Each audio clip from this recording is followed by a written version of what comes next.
operations work group of May 14th, and our first item on the agenda are public appearances. And we have a number of public appearances, and each speaker has 3 minutes, and we will start with Laura Jacks.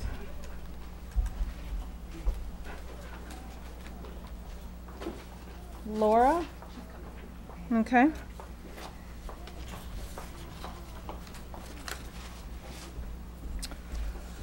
Well, we also can come back to Laura. And is Rachel Adler here? That is me. Okay, Rachel, you want to? All right. You're first up. I think the middle chair. All right. And you just need to press the buttons. So the Is green it- light turns on. Okay, this one is on. And Okay. Laura, you have, I'm sorry, Rachel, you have 3 minutes. All right, thank you. So my name is Rachel Adler, and I'm a registered dietitian that holds a doctorate in public health nutrition. I am a researcher at the University of Wisconsin School of Medicine and Public Health, and the parent of 2 children in the Madison Metropolitan School District. First, I would like to commend you on a comprehensive proposed wellness policy. However, I have some concerns that the proposed policy does not mandate 20 minutes of seated lunchtime throughout the district. The amount of time that children have available to eat lunch has significant public health impact. Several studies have shown that lunch periods of 20 minutes or less are associated with children having insufficient time to eat. Another study showed that even with 22 and 35 minutes of lunchtime available, children only had 10 to 11 minutes available to eat of that total time. Moreover, short lunch periods impact the nutritional intake of the students. Studies show that students with lunch periods of 30 minutes or more consume more food and nutrients than students with lunch periods of 20 minutes or less. This is particularly significant for our free and reduced lunch students, for whom school lunch provides a significant amount of the daily nutrition. Finally, school lunch consumption improves when children have at least 25 minutes to eat. Children consume more of the healthy components, including the entree, the milk, and the vegetable, when they have at least 25 minutes of seated lunchtime. I strongly urge the Madison Metropolitan School District to revise the language of the wellness policy to mandate at least 20 minutes of seated lunchtime to further protect the health and wellness of our students. Thank you. Thank you. Laura Jacks?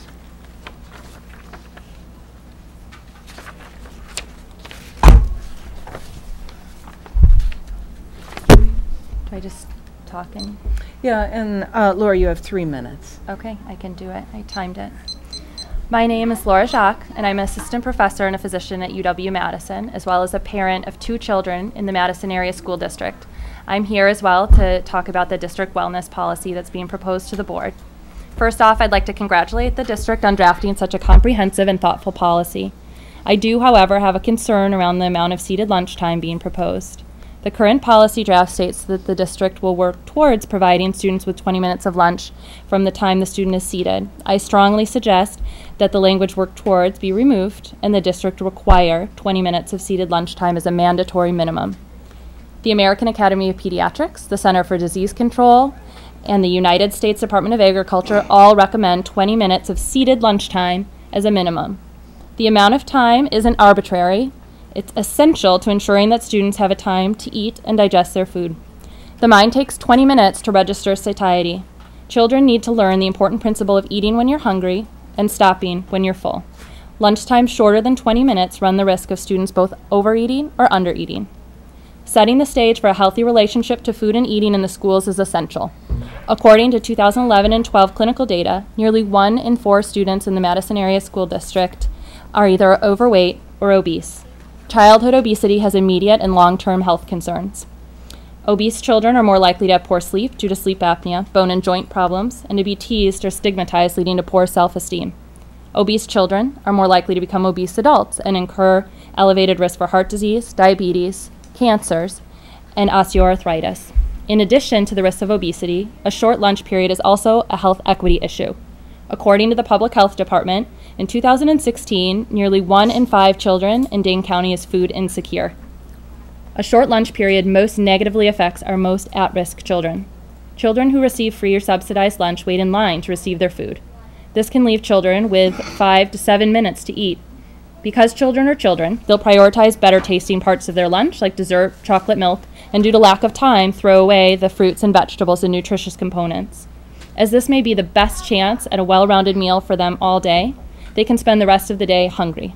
When they're hungry, they won't pay attention in class. Without equal access to educational opportunities, they'll be less likely to have successful academic attainment, thus perpetuating the cycle of disparity. We have the opportunity to fix this. It's our duty to ensure that children form healthy relationships to nutrition and exercise so that they can accomplish all that they set out to do. It's unacceptable for our school district to have any less than the recommended minimum amount of time for lunch recommended by the USDA, the CDC, and the AAP. As of 2017, both the Waukesha School District and the Milwaukee Public Schools implemented a mandatory minimum of 20 minutes of seated lunch in their district wellness policies. The UW motto is forward, and yet we are behind the times and our neighboring districts when it comes to childhood wellness. Thank you. Thank you. Next is Bill Keys, followed by Allison Brooks.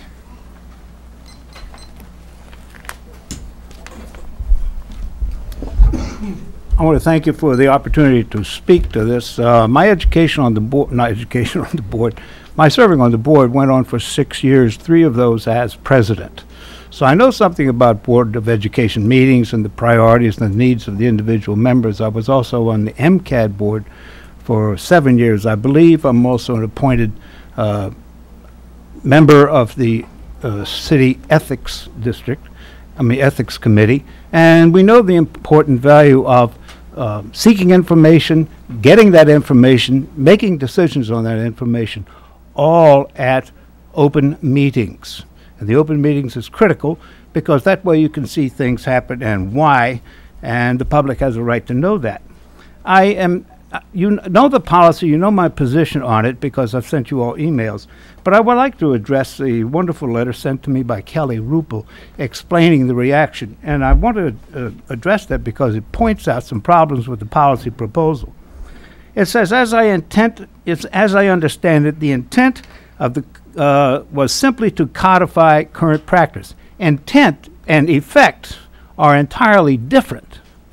Intent can result in something that you did not intend to do so.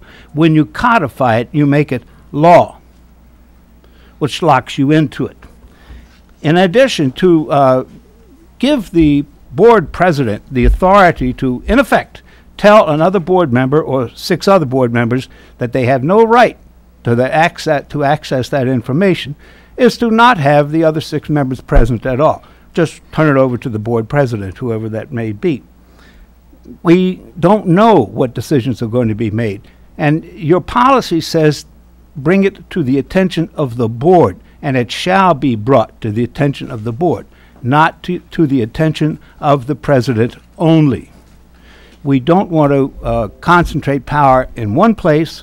There are 7 board members in here who are responsible to the community, and you are board members in charge of the school district ultimately. Administration is your employee, not employer, and not your guidance necessarily.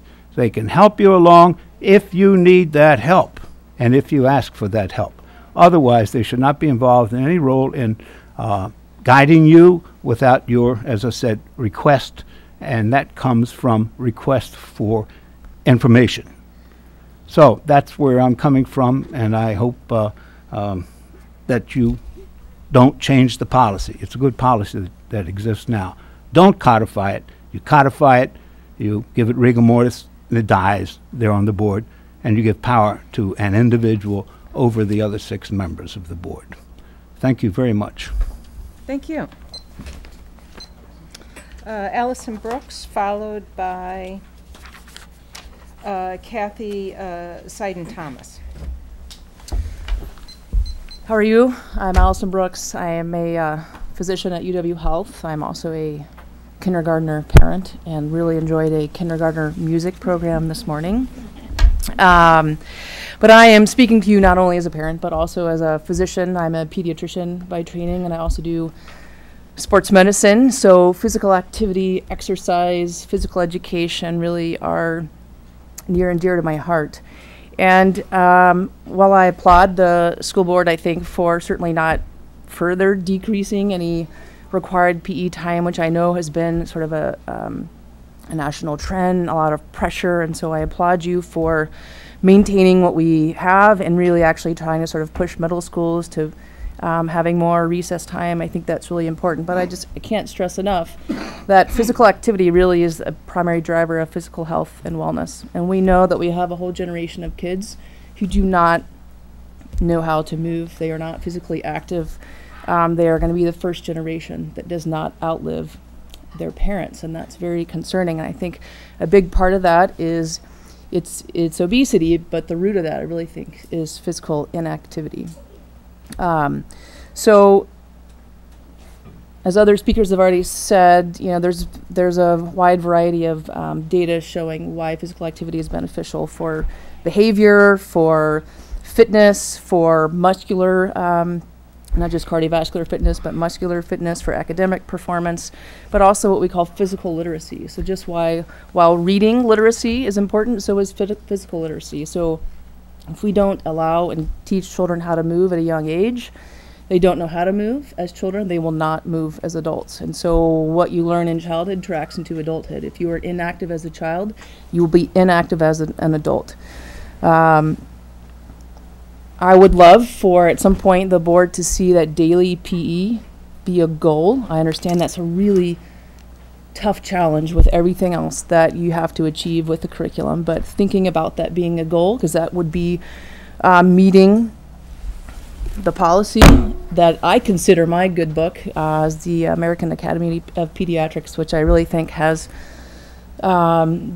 the health and wellness of children in mind, and they are hard at work in DC right now lobbying for children and everything that they are being assaulted with right now. And so they feel strongly that every child should have daily PE. So I would encourage you to think about making that a goal. I know it would take time to get there. But I would also argue that daily access to physical activity, physical education, outdoor time is a social equity issue. So, right, the families that have resources will get those opportunities for their children, whether it's, you know, organized sports, other extracurricular activities. For some students, their time at school is the only time they have a safe place to be physically active, particularly outdoors. So let's make sure that we give them that opportunity, really as a thinking about it from in terms of social justice. So thank you. Thank you. Kathy, followed by Chris Carusi.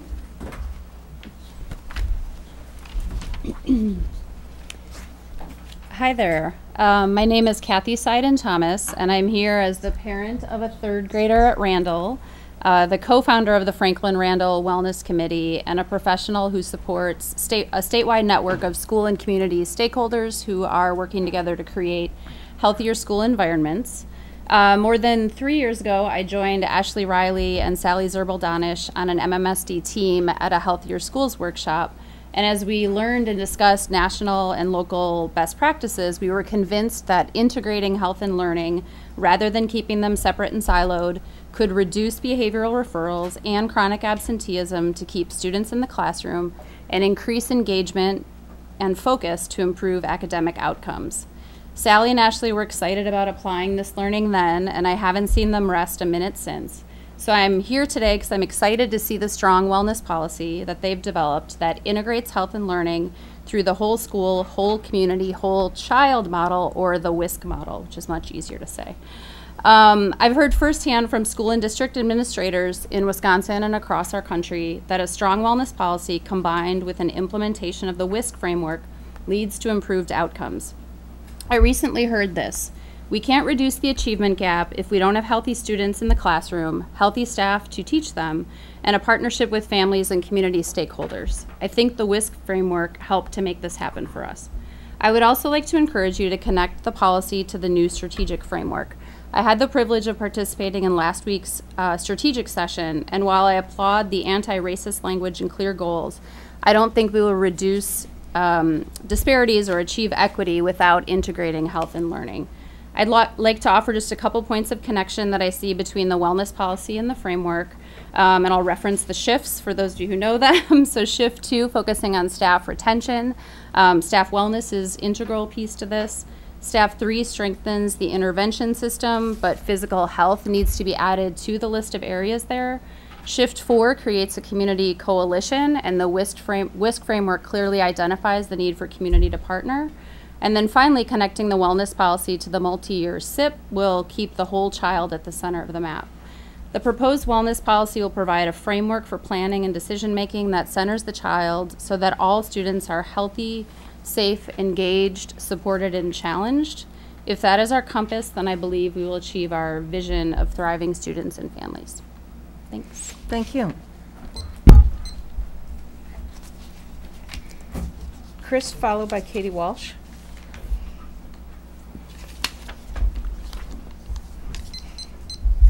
Hello, I am here speaking to you tonight as a parent, but also as a professional. My day job is in sustainable agriculture and farm to school, so I'm really happy to see the wellness policy. It is a vast improvement over what was presented to you last fall. Some of the really great things that are in there are cooking demonstrations, school gardens, outdoor education, farm visits, locally and sustainably grown food, and school meals. I'm really glad these are in the policy. I want to say that it's super important to make sure that our principals and our teachers have the backing they need to include this in instructional time, so it's fully implemented in our schools and our kids really reap the advantages of connecting to their food and to farms and to the outdoors. This also includes some critically important changes, such as recess and physical activity never being withheld as punishment and a guaranteed 30 minutes of recess per day. Really great changes. I want to thank Sally and Ashley publicly for their excellent work on this policy. They took plenty of time to get feedback from experts and from the community, and they not only listened, but they acted on what they heard. As a result, I think you're considering a very solid wellness policy tonight. However, I want to echo all the comments that you've already heard about the need for 20 minutes of seated time for lunch. I would like to ask the board to recommend that either that get implemented immediately or there is a set deadline for implementing that, such as the beginning of the 2019-20 school year. Giving kids enough time to eat is clearly an equity issue. By committing to these 20 minutes, you will ensure that all kids, including our students who have to go through the lunch line every day to get their free and reduced lunch, have enough time to eat, build healthy eating habits and all the other nutritional benefits you've already heard about, but perhaps most importantly to socialize and to build relationships in the lunchroom. It's really not inclusive if our lunchroom includes a group of kids who get to socialize and build relationships because they bring lunch from home, and you have kids who have 3 minutes and can't do that. Inadequate lunch in the Madison School District has been a problem for a long time. This is nothing new. The whole time my kids have been in this district, this has been an issue. And what we've heard over and over again is this can't be done because we'd have to lengthen the school day to allow kids to sit in their seats for 20 minutes. I actually don't quite understand this response because my daughter, who's in high school, has 50 minutes for lunch every day and gets in all her instructional hours, and not only gets 20 minutes of seated lunchtime, but she has time to do homework or go check in with a teacher if she's struggling in a class. So. Longer lunches can and do work in our district. It's going to be years before you get to vote on a wellness policy again, so please take advantage of this opportunity and commit to 20 minutes of seated lunch for our kids. This is the right thing to do for our community and for our children. And I also just want to put in an extra shout out that please go ahead and give our teachers a 2.13% pay bump. And that is a cost of living increase on top of the steps and lanes that they've already been promised in their pay schedules. Thank you. Katie Walsh.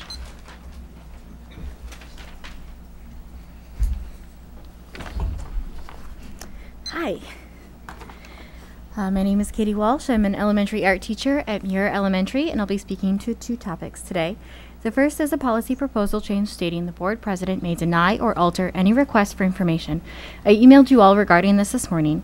Dr. Cheatham emailed me back stating that I am misinterpreting the proposed policy change. I don't think I am, and many local elected officials agree with me, including Madison Alder Rebecca Kemble, who said This whole policy paints electeds as bothersome meddlers who have no business asking for information, and if they ask for too much, they should be called out and curtailed by the board president. Ridiculous. And a former Board of Education member, Arlene Silvera, who says, the board are elected officials. They have the right to request information so they can best represent their constituents. This is wrong. Former Board of Education member Marge Passman, who says, no such power should be placed in anyone's hands, not the superintendent's office and certainly not the board president's. Dr. Cheatham says this is simply codifying how we actually function. This policy certainly does that, but does that mean that how the board currently operates meets the good standards of transparency and open government? Dr. Cheatham also stated this is to give the board president authority to deny or alter requests that are difficult to fill or overly burdensome, as well as sometimes not relevant to the Board of Education decision-making. Who decides what's relevant to decision-making? The board president, the superintendent, or the entire board? It certainly isn't the entire board with this policy change. The second topic is the cost of living increase of 2.13%, which I emailed all of you about. I am on the handbook committee that worked on the steps and lanes as well as the bargaining committee. Why is the district bargaining team presenting steps and lanes increases at all? We have a handbook committee on this subject who has worked all year on this very issue. So the district bargaining team ignored the entire last year of work to then present their own disrespectful plans at the last minute. Besides the fact that steps and lanes are not base wage and it is not a bargainable topic. Since 2011, the cost of living increase has gone up 11.23%, but MMSD staff has only seen a 2.63% increase in that same time. We have been very patient about this issue, and now it is time to give teachers what they need in order to do their jobs. You have said that a budget is a value statement. You were also aware of what cost of living increase was back in January. Why didn't you budget for the full 2.13% back in January instead of passing all of these priority budget items, leaving nothing left for the cost of living increase for your staff, telling the public that now you can't raise the tax levy to 5.58%, which is what's needed for COLA? You don't need to answer that. Your actions have told that you don't value your staff. You didn't prioritize it back in January. I do hope you prioritize it now. Thank you. Thank you.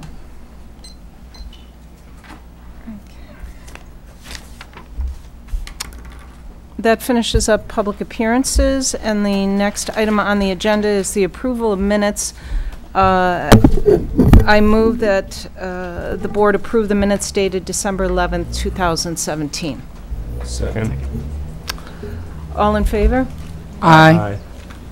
Laura, I'll go back. Laura, your advisory vote. Aye. All in favor? Aye. Opposed? Passes unanimously.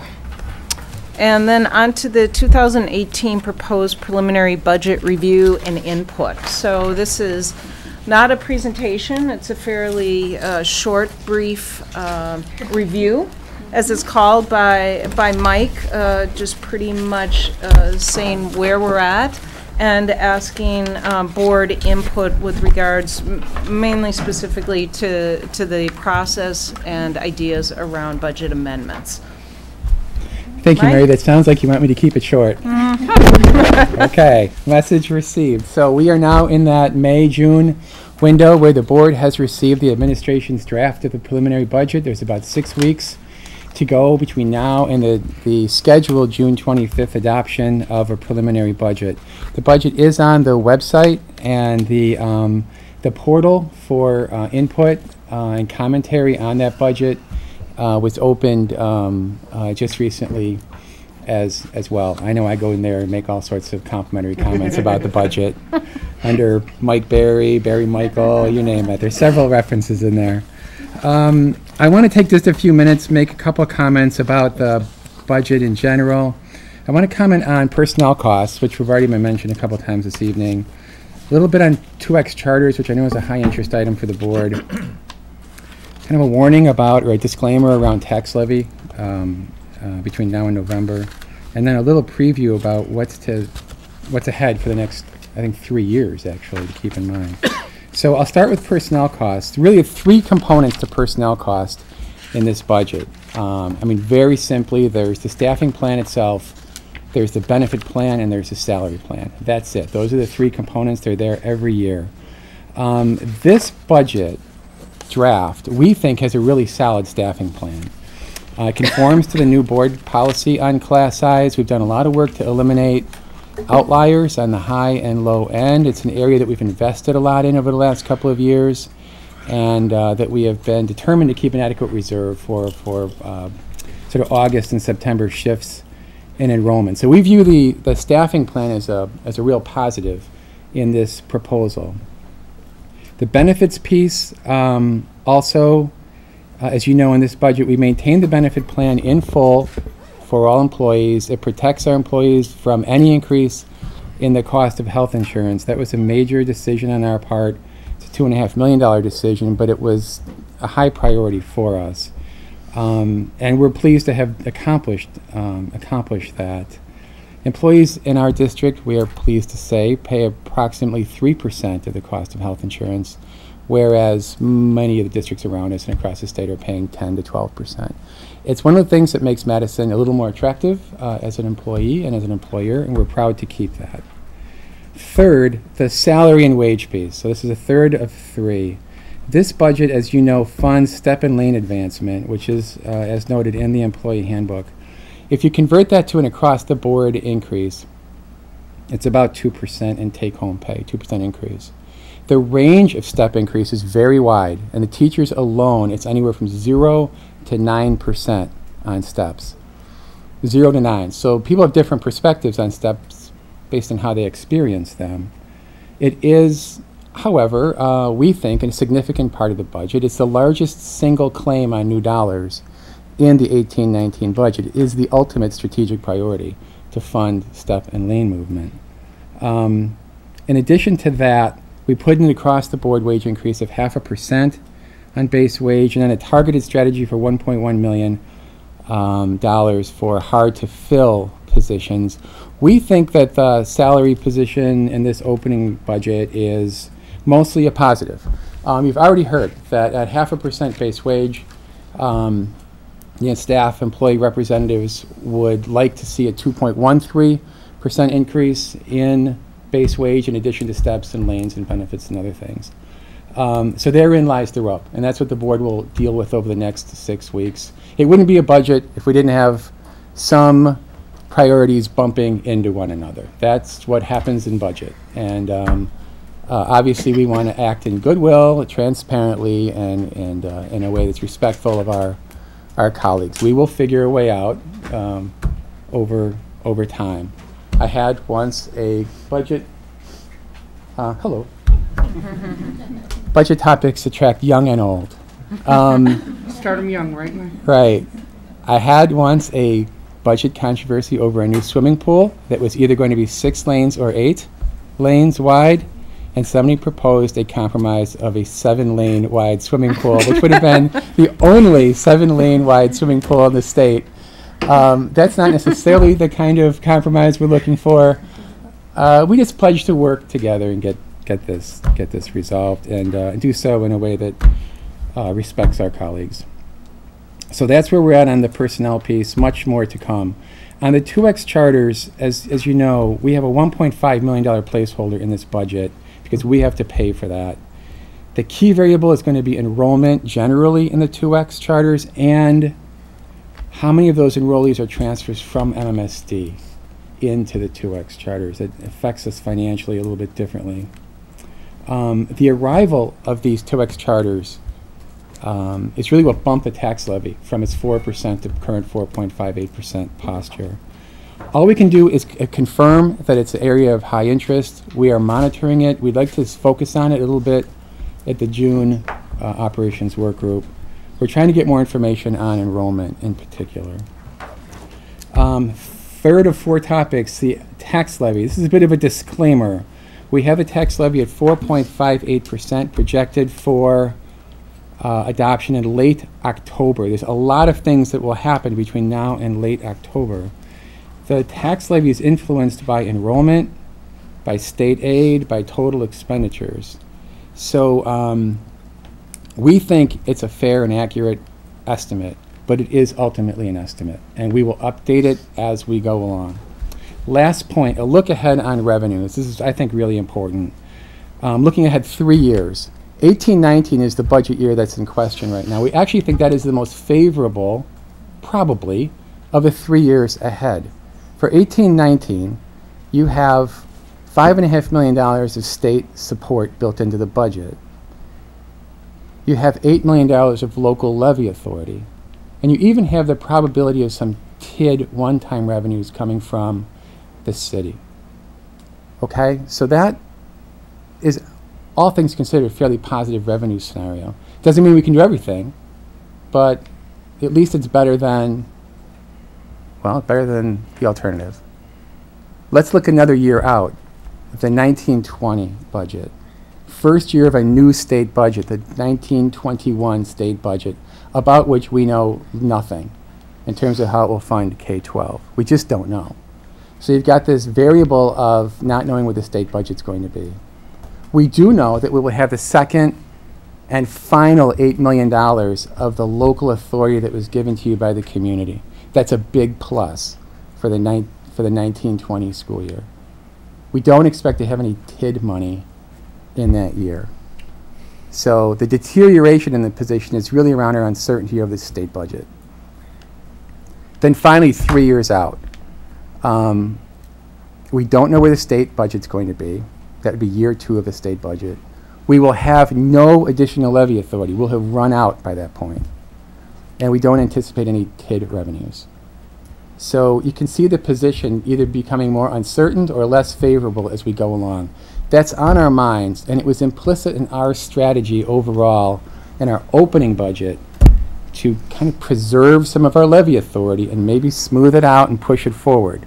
The board ultimately gets to decide whether that makes sense or not, but I just wanted to explain that that's kind of our 3-year horizon. We haven't talked about that explicitly up to this point. Anyway, we've got 6 more exciting weeks of budget discussions to go. I'm sure you're all as happy about that as I am. And we promise to, again, be as plain as can be, and hopefully we can get this all resolved. Mary, I just wanted to do that brief intro and suggest to the board that this is the amendment window now to about mid-June, if I have that date right. Okay? Thanks. Did you want to say anything for new board members about the process with regards to amendment? You know, I thought I'd just hand it out. And Okay, great. that way, if you know, board members want to look that up on their own time, it might save a few minutes tonight. With specifically, we're actually not going to get into a budget discussion here. I think if you have specific questions on what Mike had said with regards to clarifying any points or on the amendment process, feel free. The teacher.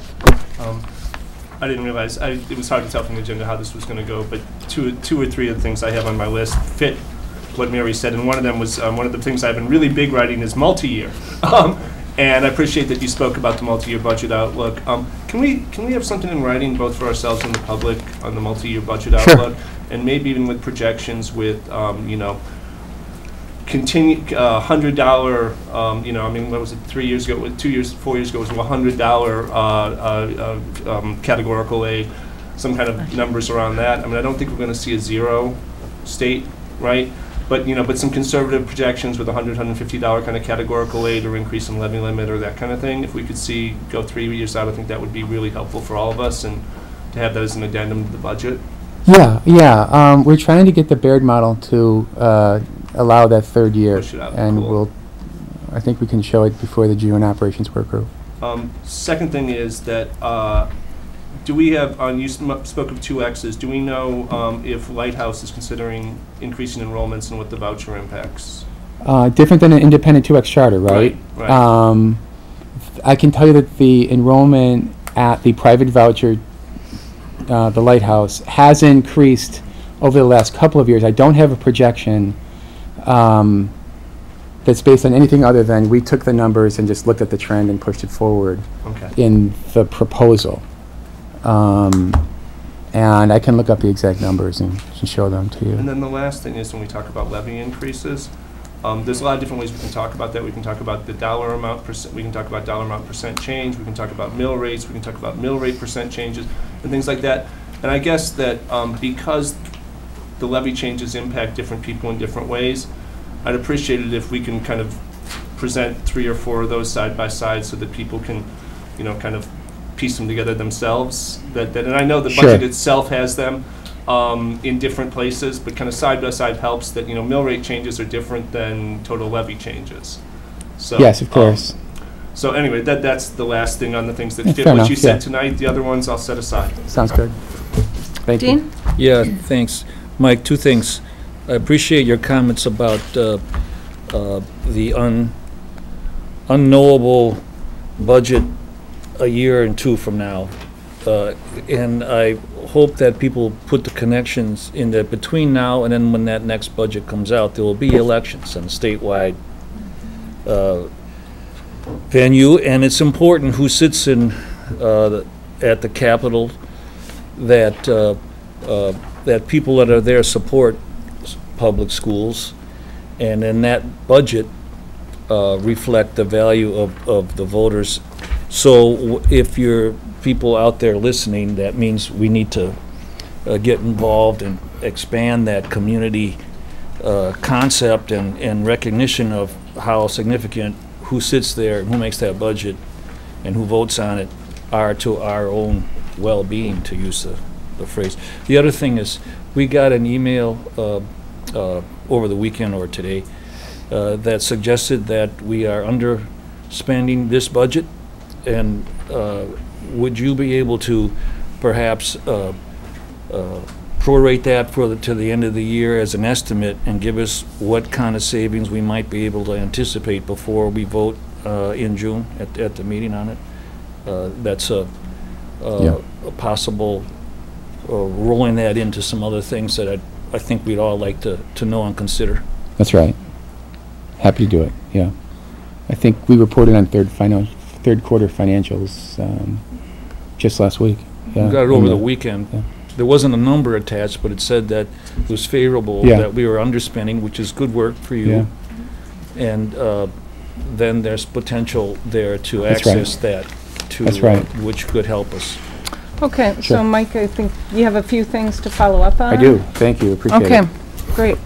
Well, we have a full agenda of policies this evening. And so with that, we're going to jump into the youth options policy first. So as a reminder to the board, any policies that we consider tonight are, if we reach a general consensus and feel we can move ahead, those will come to us at the regular board meeting for approval. And with regards to youth options, there is a requirement, in fact, that we update and pass this policy. Matt, what's the deadline date July on that? 1. July 1. So, so with that, I'm going to turn it over to Matt for youth options. Okay, so many of these policies will sound familiar. There's some repackaging going on here, and there's an old policy, part-time open enrollment, that used to be in effect, died, and then was resurrected recently. So I'll start with the Start College Now program. That is a program that allows 11th or 12th graders to enroll in a technical college for post-secondary or high school credit. The district is required to pay for that tuition, and the tuition is established based upon the tuition that an in-state resident would pay at that technical college. We are required to pay for that tuition unless the course is comparable to something already offered in the MMSD. So it's... Nikki, why don't we hold Sure. off until Matt gets through? I'd like to get through this Okay. entire policy. Okay. There is a limit, and the limit is 18 credits, 18 post-secondary credits that a student can take. And that will be important when we talk about the early college credit program. That'll be 2 policies from now, because it's a total of 18 credits that a student can take. And that's the cap. That is the essence of that policy. I'd like to open up to questions if you have any at this time on that one. Yeah, Nikki? My question is, on the not comparable, what exactly do we consider comparable versus not comparable? So there's an analysis that's done actually by Cindy's department. They take a look at our course catalog, they compare it to the curriculum that we're offering in a particular course, relate that to the course the student is seeking to take, and they just compare, and if they are similar, then we will determine it's comparable. I should also note that the decision that a course is comparable or not is appealable to the state superintendent, and within 30 days of that decision. So that is a decision that a student could have reviewed. TJ. Are our partnerships fully integrated in this policy, or do they exist separately, particularly the STEM partnership with Madison College? Additionally, what's the one with special education students? I don't know if that's a partnership technically. Do those exist separately, or do we follow this policy with them?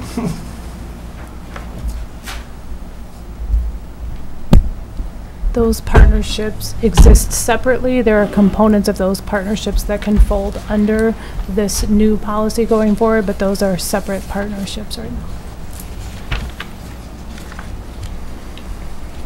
Dean.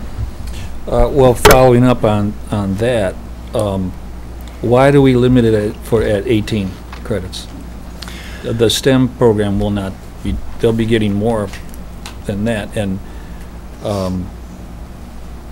I mean, we got some high-flying kids, and no doubt about it, in this school district, and why do we impose that limit? That's a statutory limitation that we can apply. The district actually could set a higher limit if it wanted to. I believe that the 18 credit limitation is primarily due to cost, and how much credits would cost at the technical college, and then at an institution of higher education, which is under the early college credit program. Are there other options as to the cost? What if the family wants to pick it up themselves? Is that allowable? There is, for example, in the early college credit program, if a student decides to take the college course solely for post-secondary credit, there is the district is only required to pay 25% of the tuition, and the family is required to pay an additional 25%. So there is provisions for that. I would be, if a student took the credit, passed the course, and it's within the 18 credit limitation, I would certainly not advise the district to not pay for it, given that in the statute we're required to. Well, what if they want more than 18? Then it would be, they could do that, and it would be at their expense. Full? Mm-hmm. I'm not certain. I understand the monetary issue, but that's not certain I fully agree with that at this point. Okay.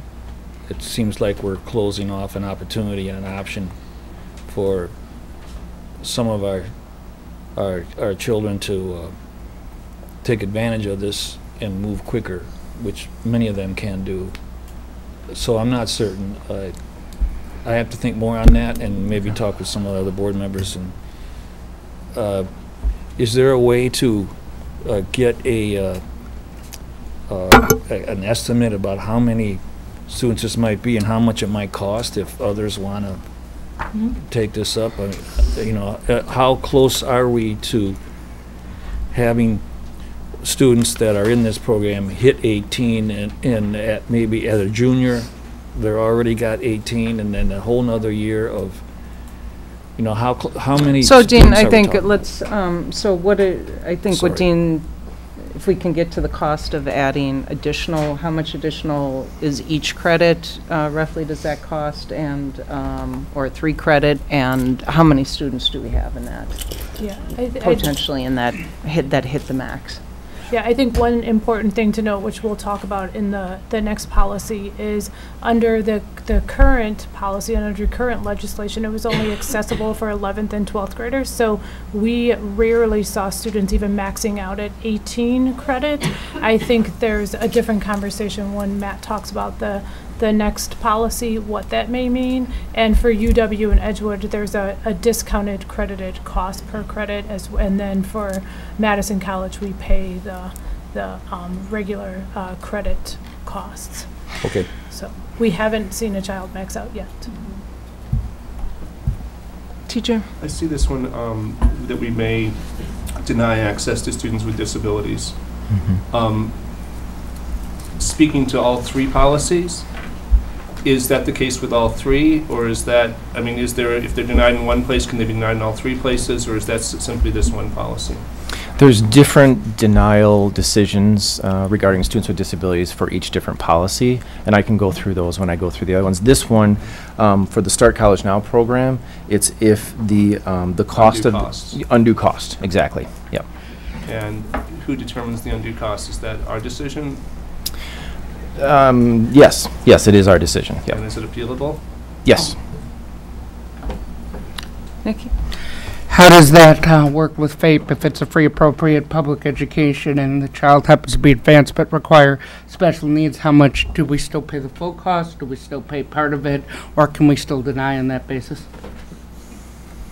So I'm being a new policy, I'm assuming what would occur is that if a student was accepted into this particular program, that there would be provisions set forth in the IEP to coordinate with FAPE. The technical colleges would have their own obligations under the ADA as well as other federal regulations as well. Thank you. Mm-hmm. Okay, so then moving on to, but it sounds like the only follow-up question, actually, we've already answered. No one has actually ever hit the limit because it's just 11th and 12th grade. So, Dean, does that basically address the questions that you have? If that's accurate, sure. There's always going to be someone that, you know. I just want to make sure we're actually getting I the think so. If issue that's, so we can get these just policies double check that and confirm moving. that, I'd be fine. Yeah, I'll make sure that we go back through all of our records and confirm that, so I didn't misspeak, but I'm Yeah, so. cool, thanks. Yep. Okay. Mary, I'd like to request a short write-up on the disability aspects of all three policies, kind of comparatively, and just a short write-up with an analysis of that. Nothing too deep, but. He beat me to it. Okay. Certainly. All right. Okay, moving on to part-time open enrollment. This is again a policy that we've had in the past. It was taken out of legislation and now it's back, and what it allows a student to do, and this is for a student in the high school grades, so 9 through 12. It allows a student in the MMSD to take up to 2 courses in another public school district, and it also allows another student from a neighboring district, or not even a neighboring district, but another student in another public school district to take up to 2 courses in the MMSD. So we can have an exchange essentially of students taking courses. In terms of the exceptions where we can deny a student, for example, from coming into the district from outside, if a student is in the term of an expulsion, we can deny their application to attend 2 courses in the MMSD, and we can also deny based upon space. So if there's insufficient space. In terms of denying students who are MMSD students who are going out to other districts, we actually, the law states that we shall deny an application if the course conflicts with the student's IEP. So that's the disability-related element to approval or denial for that particular statute. We can also deny the cost of a student's attendance in another course if their attendance in that course would impose an undue financial burden, and that applies to both regular and special ed students. Okay, Nikki? My question is on the 2X charters. If we do we have to take those students for the class if they want to take 2, say here? Do we have to allow them in? I believe we would, considering that they are a student who's attending a public, if they're in the high school grades and they're attending a public high school, then we would. Now, right, if there's space. I also want to just note that there is cost exchanges here, and we would bill the district. For example, if it was a 2X charter, a student coming from that facility, taking 2 courses in MMSD, we would bill them based upon a rate that is actually yet to be determined. DPI is currently drafting the administrative rules for all of these policies. Conversely, if a student of ours is attending outside the district, we would pay that district tuition for those courses that that student is attending. Yes. I'm just reading it. It says a non-resident student for the purpose of this policy is a student who resides within another public school district. Mm-hmm. So if somebody resides with an MMSD and attends IMA for high school, they would be what? They reside with an MMSD. Mm-hmm. Let's see.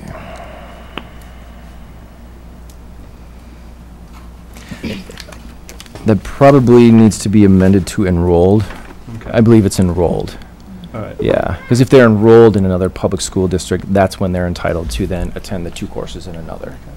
So we Let's need match to it up with statutes, because if we don't have to deal with 2X charter and voucher kids under these circumstances, let's not.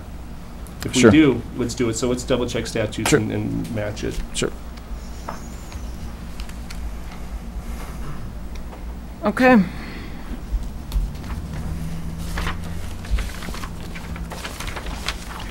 Ready for the next one? Mm-hmm. All right.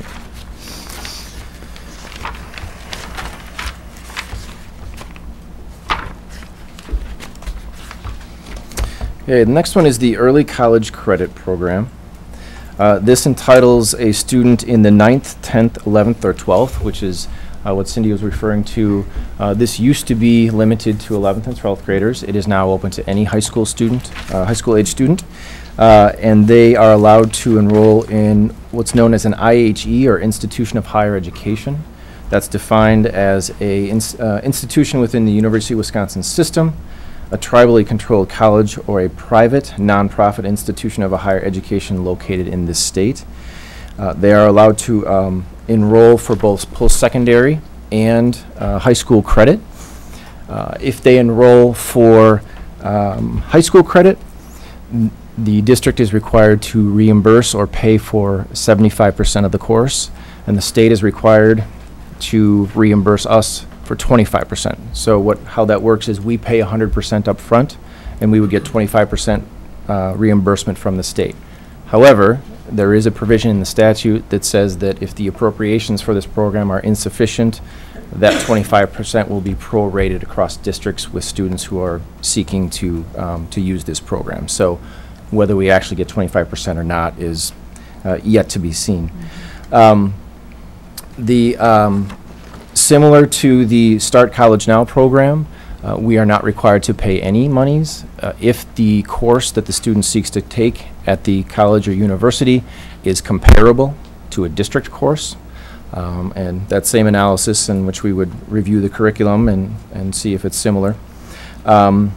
If a student only takes it for post-secondary credit, which I don't anticipate occurring a whole lot because of the cost, then we are only in charge of 25% of the cost of tuition.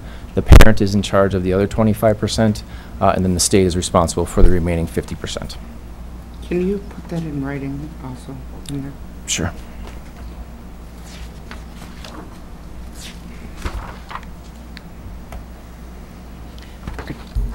Are you Okay. I was just going to ask, so could you just give a little context? I know these are being driven by state statute. How much flexibility do we have to change some of the elements in any of these? Cindy, or They are, if you're looking at the policy, it's a lot of cut and paste from the statute. Okay. And so there isn't a great deal of flexibility. For example, with the 18 credits that Dean mentioned, we can't go below that in terms of a cutoff. We can go above that. Okay. So there is not a lot of flexibility. Right. And then for this policy, how many students accessed it this year for when it was just 11th and 12th?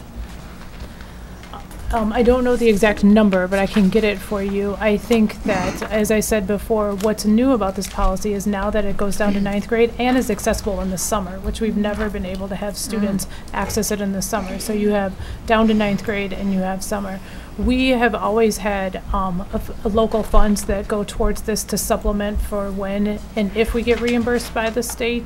And in the last few years, that has grown, but we still, I don't think, have gotten to a place place where we have maxed out access. One is because of schedules, and two, because we have a wealth of courses on our books as well, so we haven't gotten there yet. But I can get you the exact number. I don't have it in my head. Yeah, I right guess, now. I mean, my question is, I'm trying to get at what we expect to happen with broader access, right? And first, there's a numbers game there. I'm just making sure that we're kind of anticipating the right expenditures. But the other would be around the demographics of students that are currently accessing these courses. Are they, accelerated courses? Are they kind of extracurriculars that we just don't offer? And how we might want to more proactively publicize some of this in order to make sure that all of the students in our district have kind of equal access. I mean, we've got an amazing institution down the street that it would be a wonderful thing to be able to access in high school. So I just feel like there might be some proactive thinking there to communicate. I can talk a little bit about what currently is taken. So 3 amazing institutions. So our students take advantage of Edgewood, UW-Madison, and Madison College. Kind of in a broad spectrum, math and science courses are courses that are usually accessed, and then a lot of our CTE courses for students to be able to accelerate in certification programs, industry certification. So those are kind of the 2 big buckets of where they are. Not so much in terms of elective, more in terms of advancement for math courses where kids have already maxed out of what we have on our books. We currently do a wide kind of advertising through our course catalogs, through our counselors, but we've also talked about, with the new legislation, the opportunities to really think differently about that so that it is more not only accessible but more known to all of our students to be able to take advantage. Do you have a sense of where students currently are accessing the courses from? Is it geographically around the city? Is it kind of distributed? Well, we definitely have a large number of students from West that are accessing the UW-Madison, but we do have some from the other 3 comprehensives as well. And then across the other 4 comprehensive high schools, as well as Capitol High, many students that are accessing the courses at Madison College. A fewer number of students that are accessing courses at Edgewood. West is probably the one that takes advantage of that the most, only because of proximity. Okay. Okay, Gloria? Is there a capacity issue with our higher institutions that we're working with? I mean, is there a cap of how many students they will take as we grow? So currently we have not had conversations where they said there is a cap. The only cap we currently have is the 18 credits on our end, but we have not heard from them in the conversations we've had thus far around the limitations for number of students. That is a possibility, though. If they do not have space, they can reject an applicant based upon lack of space, but it just hasn't been our experience that that's happened. Okay. Then looks like we're wrapped up youth options. Yeah, on to wellness. Excellent. Okay, thank you. I'm going to invite some content area experts up here. Yeah, we're having Steve Youngbauer, Ashley Riley, and Sally Zerbeljanish join us, who worked diligently with Kate and others on this policy. All right, so I'm going to briefly introduce the wellness policy here. You'll note in your materials you didn't receive a red line of the current wellness policy because it would have just looked like a whole lot of red. Because these folks have worked pretty tirelessly to draft an entirely new comprehensive policy. And in doing so, they relied upon the Alliance for a Healthier Generation School Wellness Model Policy, as well as the whole school, whole community, whole child model. They looked at policies from other districts around the state and even outside of our state. And they've conducted so many listening sessions, I had to write them out. They had a community wellness champs meeting, Leopold parent group, Mendota open school night, West Side listening session, East Side listening session, MMSD cross-departmental collaboration, an online survey, UW pediatrics meeting, numerous emails, and in addition, board communication as well. So they have gone out, sought opinions, listened to those opinions.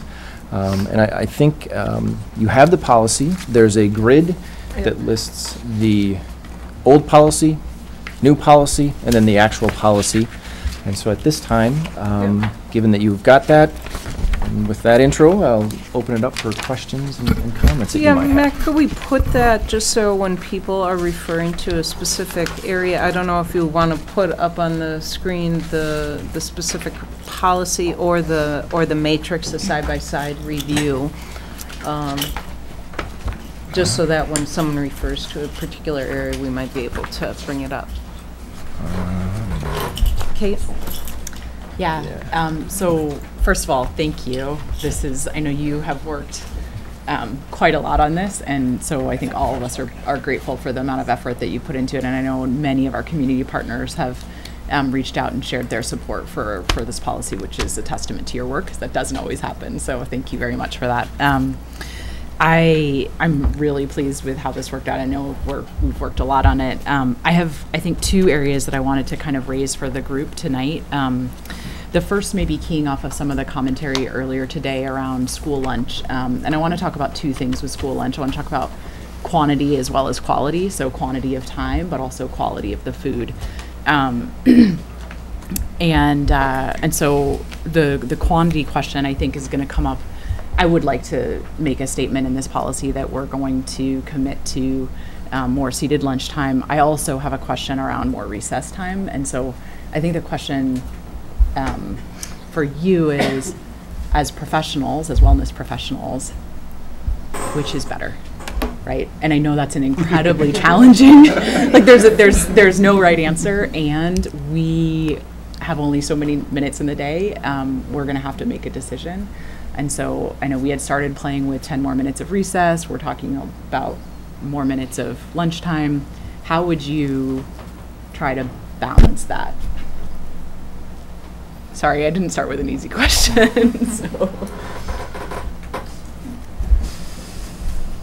No, I can kind of just speak, I'll just speak to the seated lunchtime, just because that's where I think we heard probably a lot of community input from, more so than the recess period, just in our conversations. So I think when we met with parents, from really all backgrounds, they really encouraged us to have more seated lunchtime.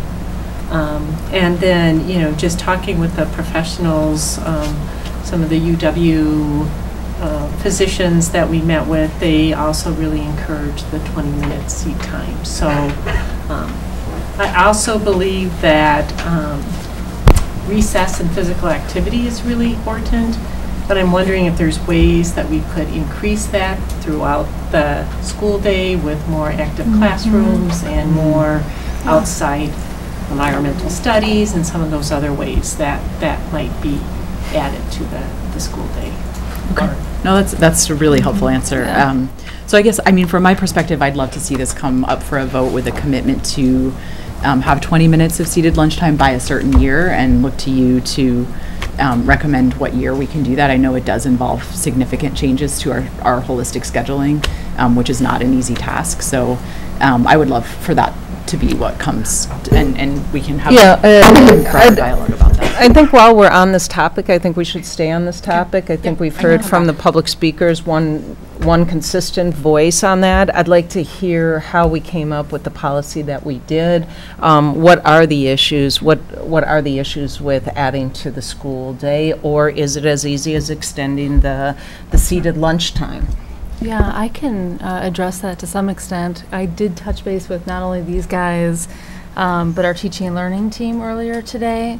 The way scheduling guidance works currently is that there's an expectation that people are scheduling 30 minutes for lunch, but that includes getting to the cafeteria, settling in, getting food. So the question I think that we're grappling with is the seated lunch time. But it's worth noting that 30 minutes is how we actually schedule it, plus 30 minutes for recess, often broken up into 2 15-minute recess periods. I think that we think it's absolutely reasonable that we can get to a place where every school has a 20-minute seated lunch. I think we're fully ready to make that commitment. It's just a matter of figuring out how we work with each individual school to get there, because it's often more of a practice issue than necessarily about adding additional minutes to the day. So I would just end it there. I mean, if we technically wanted to add more than 30 minutes, it would become a much more complicated problem because of the instructional minute requirements with DPI.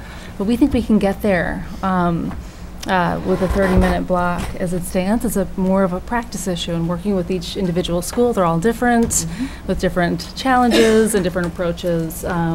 But absolutely doable. Well, so to Kate's point, would there be a specific year that, if that's what you feel comfortable actually being, is there a specific year that you'd propose and codify it? I'd like to actually talk with our team a little bit more about that before putting a definitive year out there. I know they've talked about it a little bit already, so if you guys feel, confident about what year, go for it. Yeah, so the last kind of idea we kind of came up with is that by 2020, each school would create a plan for changes that would be needed to meet that 20-minute seat time. So we're thinking 2020, I guess, and that plan or reaching. That's the 1920 school year or the 2021? I think it's the 2020. That. Yeah, let's talk about that. Let's Why don't you talk, guys come I think we can do better than that. Yeah. Okay, so TJ, I would like to On this stay topic. on this topic. Okay. Okay. Or on with recess as part of the topic. Yeah. First off, it sounds like that we're going to have a stronger commitment than the current draft of the policy, Yep. and thank you for that. And in general, thank you for the work. Clearly, you worked with a lot of people in our community, and in general, there's a little tweaks here and there people are asking for, but people are very very impressed with the work. So thank you for that. One of the things I'd like to is to I heard about equally on lunches and recesses from people, but that was we all hear different things, and I guess that. Two things is, number one is that I did a quick look at what people have posted online in terms of their own school schedules, and there seems to be a great variation with some schools providing some students with 35 minutes of recess, others, at least on their post information, as little as 20. Similar with lunch, up to 30 minutes of lunch, down to 20, actually one had 15 minutes on Mondays for some students for lunch posted. And so I guess that to have some kind of, if you didn't do this already, I think that some understanding of what our current practices are and how they vary around the district would be very helpful, so we could understand the challenges and also the possibilities. When I see that school that has 30 minutes of lunch and 30 minutes of recess, I say if they can do it under current instructional time, then why can't everyone? And so, and maybe this information that's posted isn't accurate. I understand that that's a possibility. The second thing, I think that if we want to strengthen our commitments both at recess and lunchtime, is that we could add language around the time that, 30 minutes of recess not including transition time. Because, and 20 minutes of lunch not including transition time, because under state administrative rules, transition time is instructional time. Right. Lunch isn't, recess is only up to 30 minutes, but transitional time. And that way I think that it would give our principals the flexibility to play with that, add 5 minutes to the recess by adding 5 minutes of transition time. So I'd like to see that explored and that language incorporated in the policy if it fits, and that's kind of up to Matt. But so those are the two things about, and I would really, really like to see more recess. I'm just going to say that. We've talked about this a lot. Okay, we have Nikki, Gloria, Dean. Gloria was the first thing. Okay, Gloria. So I would want us to consider how the schools that have more free and reduced lunch children in our schools, how that impacts the timing. I think that is an issue, right? I mean, I think that it's going to take more kids to go through the lines than other schools, and that may be one of the issues on why there's such a discrepancy in how schools are having to handle this, because it's an operational sort of discussion that we need to have. Did anyone want to comment on that now? I could. Okay. Yeah, that's an excellent point. One of the advantages that we do have is that our schools that have a higher percentage of free and reduced, we have applied for them to be a part of the community eligibility provision, which does give us some flexibility in how we can process the transaction with those students. We don't actually have to use the cash register to record the transaction. We can simply get a count of those students as they go through. So it does help us a little bit with the speed factor that you're talking about.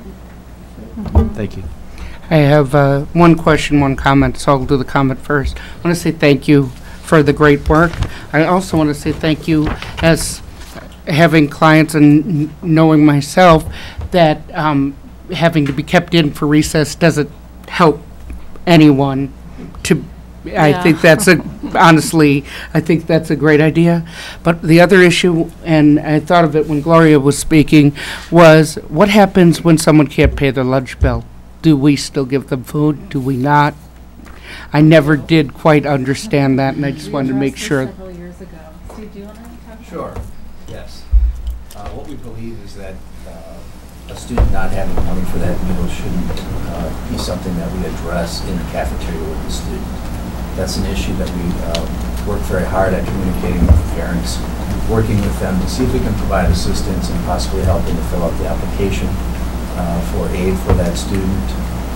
Trying to do whatever we can to get them back on track, whether it's perhaps develop a payment policy for them if they've had some kind of a hardship that we can work with them. But we absolutely do not refuse the student the meal. Thank you for the question. Dean, and then Kate. Yeah, thanks. And thanks for the speakers that came today and some of the emails we got. It was really informed stuff, and I was looking at our row of speakers here and all the initials after their names and all the really good stuff you all sent. So thank you for that. And I was particularly interested in Kathy's statements about how this connects with the strategic plan in a lot of different ways. And when we're, for me, I've been trying to get my head around statements that I've made about it's okay to slow things down at our schools, and just having that fit into our goal of having kids feel like they belong and that they're being welcomed, and that can happen a lot around food. And when we give them something to eat and have them sit down and eat, that's a historically and traditional way of welcoming someone to your house and into your home, and we should think of that as how we do it in our schools the same way. Is that's an opportunity for us to develop that relationship and syncing with our kids that perhaps we put so much pressure on to get this school done, get this, we keep hammering it on that, which is imposed on us a lot. And contrary to how I feel school should be run, it's okay to slow it down, but not get casual about everything. We just let it slow down a little bit, and I think policies like this around our food and around recess, particularly in the elementary and middle, just resonate that, so much. So I think that, and I also understand that when you change 5 minutes here and 5 minutes there, that sometimes it topples some other things. But on this case, I don't think it's that difficult to do. We can shave minutes here and there in a lot of ways in a school, and I think it has to do a lot more with practice than the policy. Now, we had one speaker say that 25 is better than 20. So the recommendation isn't 20. The best practice would be 25. And that's just 5 minutes in a day. And those 5 minutes of working on relationship building in that opportunity around food could actually give us a lot more benefits than rushing the kid around and getting here and there because we got to stay within that 5 minutes. 5 little minutes more, maybe we can make that happen. So from my perspective, that's what I would, my guts on it, I think we should go that way. So 25 instead of 20. Okay, so I think that we've seems like there's consistency around the board with regards to the seats and lunch. TJ, are you moving on to another I just topic? it's very brief on this. I just want to say that because this is a state issue, I reached out to state people. Chris Taylor said she'd be looking into it and will be supportive. Contacting Chris would be good. Melissa Sargent appeared supportive, and because this is administrative rule, reaching out to Tony Evers and DPI to get changes around that would be good. And I'm speaking to the public in general on this, as well as fellow board members. So I have one more schedule-related item, then I'm going to go to the food quality. The other schedule-related item around lunch, I know you had debated adding guidance around having recess before lunch instead of after lunch, so that children wouldn't be tempted to rush or not eat in order to go outside and play and get more recess time. It's not in here. Can you just speak to that and provide some color there? Yeah, so there's another document that we're calling the implementation guidance, and that's where that lives currently.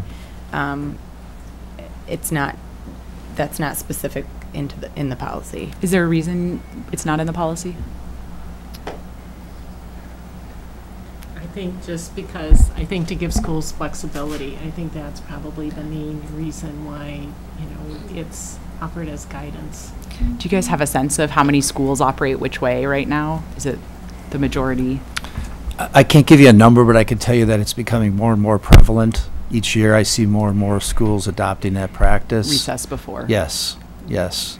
Okay. There is difficulty getting them all on that program because of the multi-use of the cafeteria. In the elementary level, it generally doubles as a physical activity space. Okay. Essentially. Okay. But I do see a lot of schools trying to get the majority of their kids recess before lunch. Okay. All right. So then maybe shifting gears, I just wanted to speak a little bit to the food. And I know, Steve, you have done so much in our district to kind of continue to push the quality of food, working, I know, in partnership with many community groups. So thank you. I wanted to speak just a little bit about sugar in particular. So sugar isn't a federally regulated as a part of the nutrition standards, but I think most parents would probably spend a fair amount of time managing sugar intake of their kids, or at least try to. And the American Academy of Pediatrics guidance, I think, is 6 teaspoons, correct? 25 grams. 25 grams, thank you. 25 grams of sugar per day is guidance from the AAP. Our breakfast alone, you could double that. And so I would love to see us include in here some language around sugar. We know that sugar impacts children's behavior and behavioral health, learning environments, et cetera. I know it's not part of the federal policy, but I think we can do better than the federal policy. I think we're the kind of community that wants to do better. I know Steve has already made a ton of changes, and over time can lead that direction. And so I guess it's a sort of a same kind of question back to you. I know it's going to take some work, but how could we get to a place where we could be better than the federal policy, in particular around sugar? Thank you. Thank you for that question and your compliment. I know you've helped a lot with this in the background, so you knew this was coming. So. Thank you. Sugar is absolutely very important. I appreciate your bringing it up. Fortunately, we have addressed some of the federal side has addressed some of the sugar issue with things like the Smart Snacks regulations, which have dramatically improved sugar content in the snacks that we can offer, the a la carte items that we can offer in schools. Significant reduction in things like desserts, beverage selection, beverage sizes, sugar-added beverages. Those have all improved dramatically just in the last several years. So thank you to the federal folks for that. On the local level, there's still work we can do. And I think that there is a section in the policy that explicitly says that we can meet or exceed the requirements. So I think what you're asking for is to maybe call out sugar somehow in that language. I'm asking for some policy around. I mean, so, and I know, Steve, you had shared some of the breakfast sugar sugars with me, and I mean, juice is 15 grams of sugar. The entrees range from 8 to 35 grams, right? So you can, just with one meal, a child could very easily double the AAP recommendation. Then you have lunch plus snacks plus dinner. And so I think it's a big deal, and I'd like to have a policy around sugar, I guess. I don't think it's going to take effect this year. That's totally fine, but I'd like to, I guess, get some guidance from you on what's doable. I know we've talked about juice and pulling that back. There's lots of ways to go at it, so. Yeah, you're correct on the breakfast situation. There's been a lot of discussion nationwide, really, on the breakfast programs. One of the problems that they found with the new regulations is there's not a protein requirement in the regulations. So the guidelines really are relying very heavily on fruit and carbohydrates like bakery items. So you see the breakfast menus extremely heavy on that side. We have taken some steps to try to help with the breakfast, eliminating chocolate milk, going to reduced sugar cereals, things like that, but still want to acknowledge there's work to be done there yet. So we're hoping that we'll get some help on the federal side, perhaps, with regulations, but it doesn't mean that we can't try to move forward on our own, to your point. We wondered if we could add a sentence that somehow made a commitment to reduction of sugar. So it might not necessarily set a specific goal, but at least, make a clear statement that that is what we plan on doing. I think that would be helpful. Like that. One of the issues with having a sugar target is the manufacturers don't have a label that distinguishes from naturally occurring sugar to added sugars. That's one of the reasons that it wasn't built into the last set of guidelines that they came out with. They really struggled with that issue. But I like that suggestion, and I think that setting a target may be difficult. It's a constant struggle working with the manufacturers that are coming up with products specifically for the school market in the portion sizes that we need. Trying to fit that into the minimum, the calorie range that we have, a minimum and a maximum. The reality of the situation also is that over the years, targets have been set for fat and sodium, which greatly impact flavor of food, right? So take away the fat and the sodium, you've got some sugar left to deal with that's not regulated. And I think that may be part of the issue with manufacturers trying to come up with products. And so maybe two comments and then I'll move on. I wonder if we could address it in a targeted way with breakfast, since breakfast I think is probably the single biggest contributor to sugar. One, around juice, that would be a very straightforward way to take some added sugar off the selection set. And two would be around bakery items where naturally occurring sugars are less prevalent. We could set a max for bakery items. Some of our bakery items have 35 grams of sugar in a single item. We could set a max there so that it would be a little bit more concrete for the community to know that they could send their kid to school, have breakfast at school, and that they're at least getting kind of a slightly more nutritious set of options. The range right now is quite wide, so we could just kind of lop off the top of the range. So we'll definitely take that into consideration this last round. Nikki, is this staying on the food issue? Okay. Two things. One, because I haven't followed the food issue as closely as I'd like. One, when did we ban chocolate milk at breakfast? Number two, because I really don't know. But number two issue is, you mentioned on taste. How will we go? I want kids not to be hungry, and that's what we stated. I don't want them over sugared, please don't get me wrong, but how do we make sure that they still are able to eat it? Okay, I want to make sure that we are moving through, so I think specifically, what question do we want answered with that, with regards to the policy? Policy is if we're putting a statement on how many grams of sugar in our breakfast, I want to make sure, how do we know that the kids are going to eat it? Okay, so that's with regards to Kate's recommendation. Okay, great. Thanks, Nikki, for the clarification. Okay, Sorry, were there any others? Yeah. Not on sugar and food. Okay, yeah, I think we are ready to move on from that. I've got 3 or 4 things. First off, I want to shout out on this actually is on food, is that people are concerned about lunchtime. Breakfast time is very tight too, and so maybe that's our next place for advocacy. Did indoor air quality come up in the discussions of the wellness policy? No, not the sessions that we were at. And did you see that in anyone else's policy? I had 2 people contact me about that once this was over the weekend. That why isn't indoor air quality there? And I said I don't know. The other thing goes back to one of the things one of the speakers said, which was they asked about incorporating the wellness policy in the strategic framework, and I think we're a little far along to do that in any meaningful way. But I do think that we can, maybe we're not, but I do think we can, within the policy itself, is require some incorporation in the SBLT and the SIP to have the wellness liaison be part of the SBLT or be assigned to the student school-based leadership team or some kind of required relationship there. And also to require that the wellness implementation planning and reporting be incorporated into the SIP process, in the school improvement planning process at the individual level, which isn't kind of the district-wide monitoring, but that kind of exists in a separate place. But I do think it would put some focus at the school level. And there might be some kickback from principals on adding one more thing to the SIP, but so I guess I'm kind of looking for either reactions from other board members or reactions from staff on those ideas.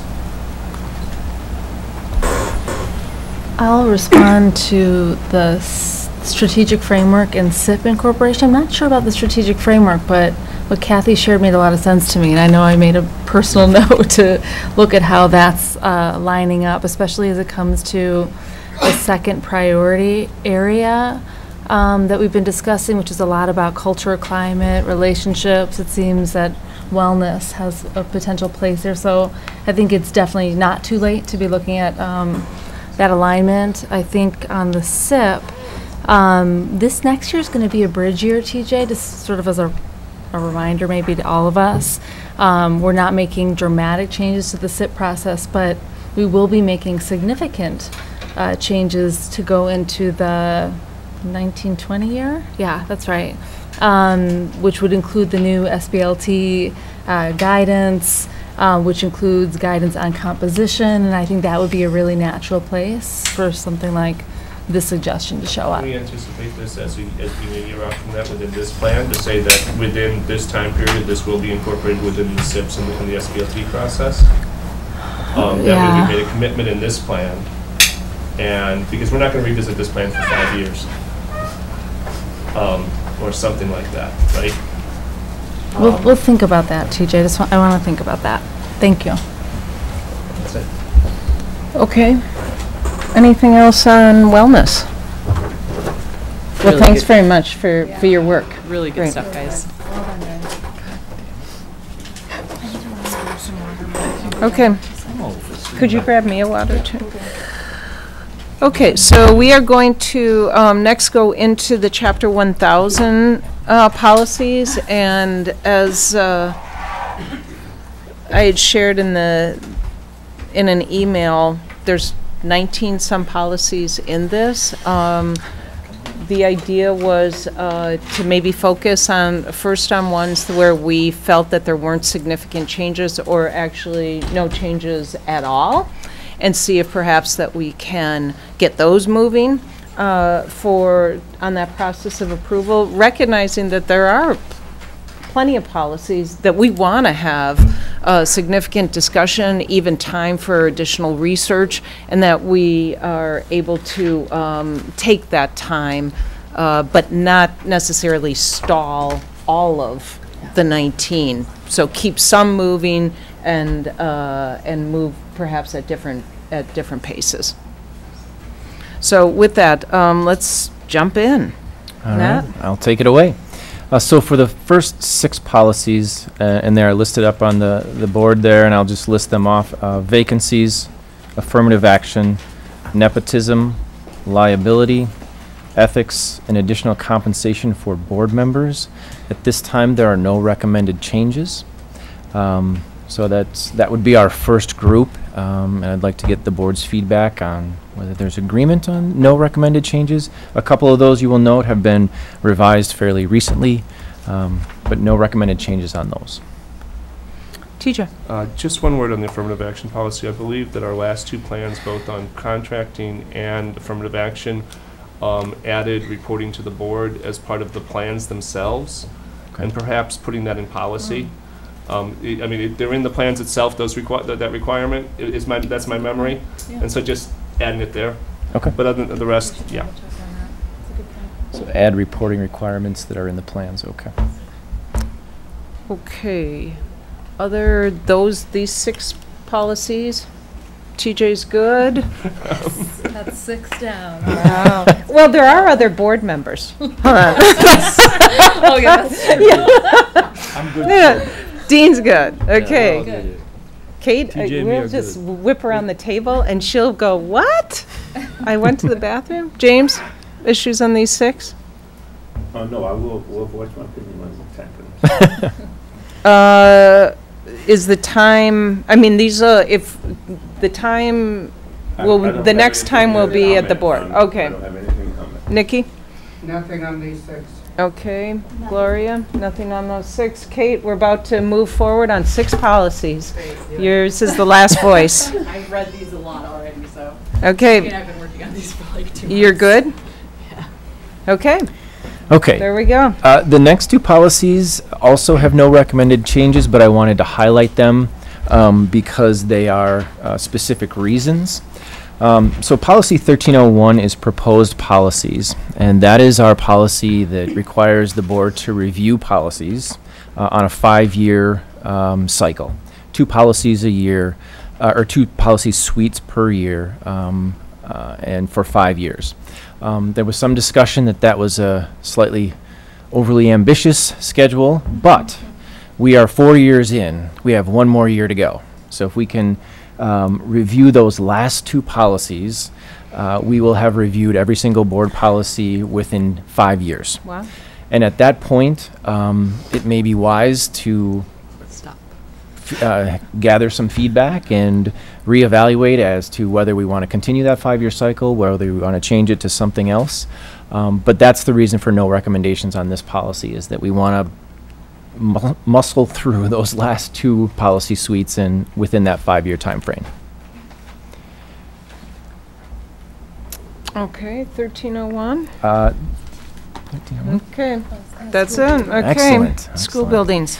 School buildings was another policy. We do not have any recommendations at this time. However, fairly shortly there will be.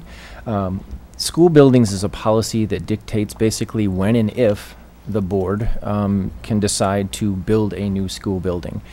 We felt that it was a little out of place and out of context, and so we wanted to bring that back to you when the long-range facility planning is discussed. And discussing this particular policy in tandem with that policy made a whole lot of sense, and we'd have that context. So that was the reason for no recommendations at that time, but there will be recommendations coming shortly. How do people feel about waiting on any changes until we are further along with the facility plan? Makes sense. Makes a lot of sense. Okay. Excellent. Okay, the next policies are where there are recommended changes. The first policy is 1023. It's entitled Superintendent.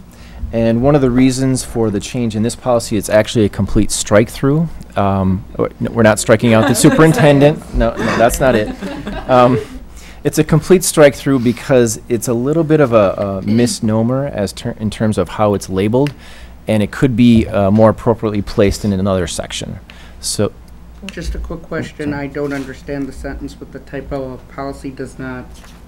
I don't know what that word is. oh, truly. Thank you. Sorry, I've been trying to figure that out. Sorry about that. Truly, it does not truly address the authority of the superintendent. Thank you. Oh, I'm sorry. That's all right, I know it's a lot too. There we go. Yeah. Okay, so that's policy 1023. So with 1023, if it moves as is to 1171, when will 1171 be reviewed? 1171 is also reviewed. That's coming up in 2 policies. Okay. There's recommended changes there in that policy as well. Okay, so folks okay with moving that to 1171? Makes sense. Okay. 9 down. Other committees. accomplish a lot. On this particular policy, there's a recommendation that MSCR Advisory Committee be included as one of the board representation or ad hoc committees and subcommittees. There is also a recommendation that language be added to this policy that when board members are assigned to schools or programs, that they're not assigned to schools or programs in which their child or their spouse is assigned or enrolled. And then also there's recommended language indicating that whenever possible, board members should contact the site administrator, in the case of a school, that'd be the principal, to schedule visits to ensure minimal disruption of instruction and planned activities. James. So, the first part is 3 parts here. Recommend add an MSCR advisory committee to the list of committees. So we have a board rep. So we have a board rep that's, isn't it already a committee?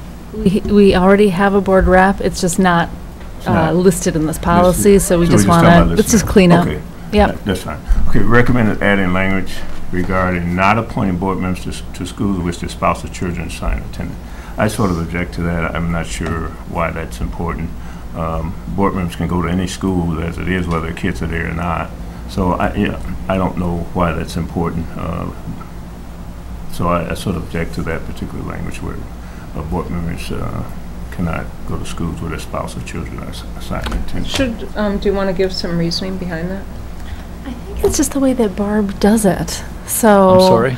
I think this is when Barb, so when we kind of did a scan, I mean, it wasn't about really necessarily making policy changes, but more trying to make sure that policy aligns with what we actually do. So we honestly could take it or leave it, James. I mean, it's really, I don't necessarily feel strongly about it, but that is. I feel. Yeah, I don't, to me, that's not important to have in the policy. So I'm just voicing my opinion on that. I don't need to spend a lot of time on it. My point is I don't support it. Okay, recommend adding language regarding scheduling with principals prior to visiting schools.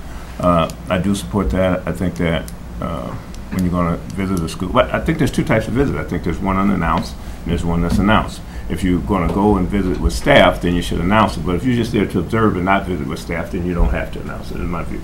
So, so that's my view on the 3rd part. So let me, so does anyone back to the MSCR, so we're sort of ticking off the issues here. Back to the MSCR, does anyone have any objections to adding that to a board representative to MSCR, reflecting our current practice? No. Okay, great. So then we're going to go on to specifically talking about the practice of appointing board members to schools in which a spouse or children are attending or assigned. Nikki. I think that I agree with James.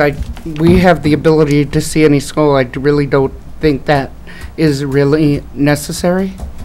Additionally, can I go back to the first one just to say, can we add a BEP ad hoc committee? We had talked about that last time.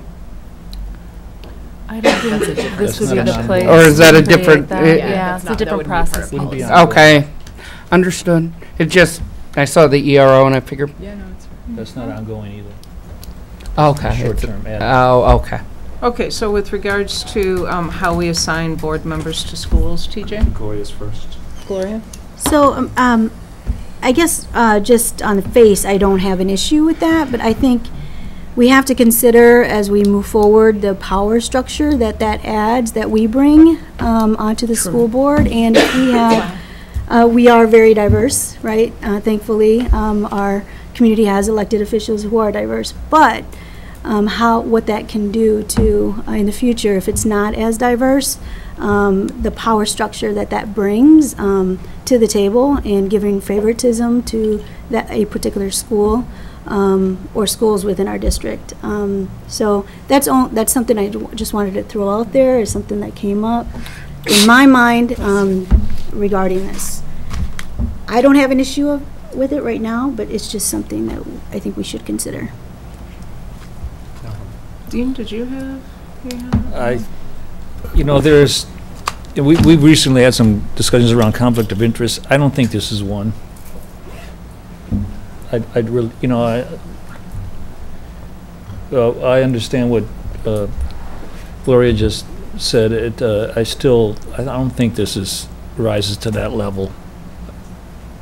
I'll speak. I see them differently between a spouse working at a school and the board member being assigned to that school, because then I feel that the principal can feel a certain amount of pressure with regards to employment that I think could put people in a very uncomfortable position. I don't see that children attending a school is quite the same potential disruption or conflict, and in some ways I think that school board member who has children at this school actually is in sort of a good position to know more about what's going on at the school in a way that shouldn't still put the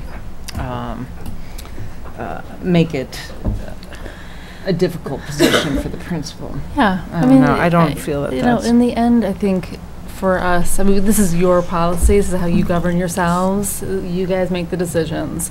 We're just putting it out there because it's something that I know that it's considered, as Barb is sort of plopping people in every year. And I know for me personally, I like to be at my school, my kid's school, as a mom when I go, and not as a representative of the district. I try hard to be there.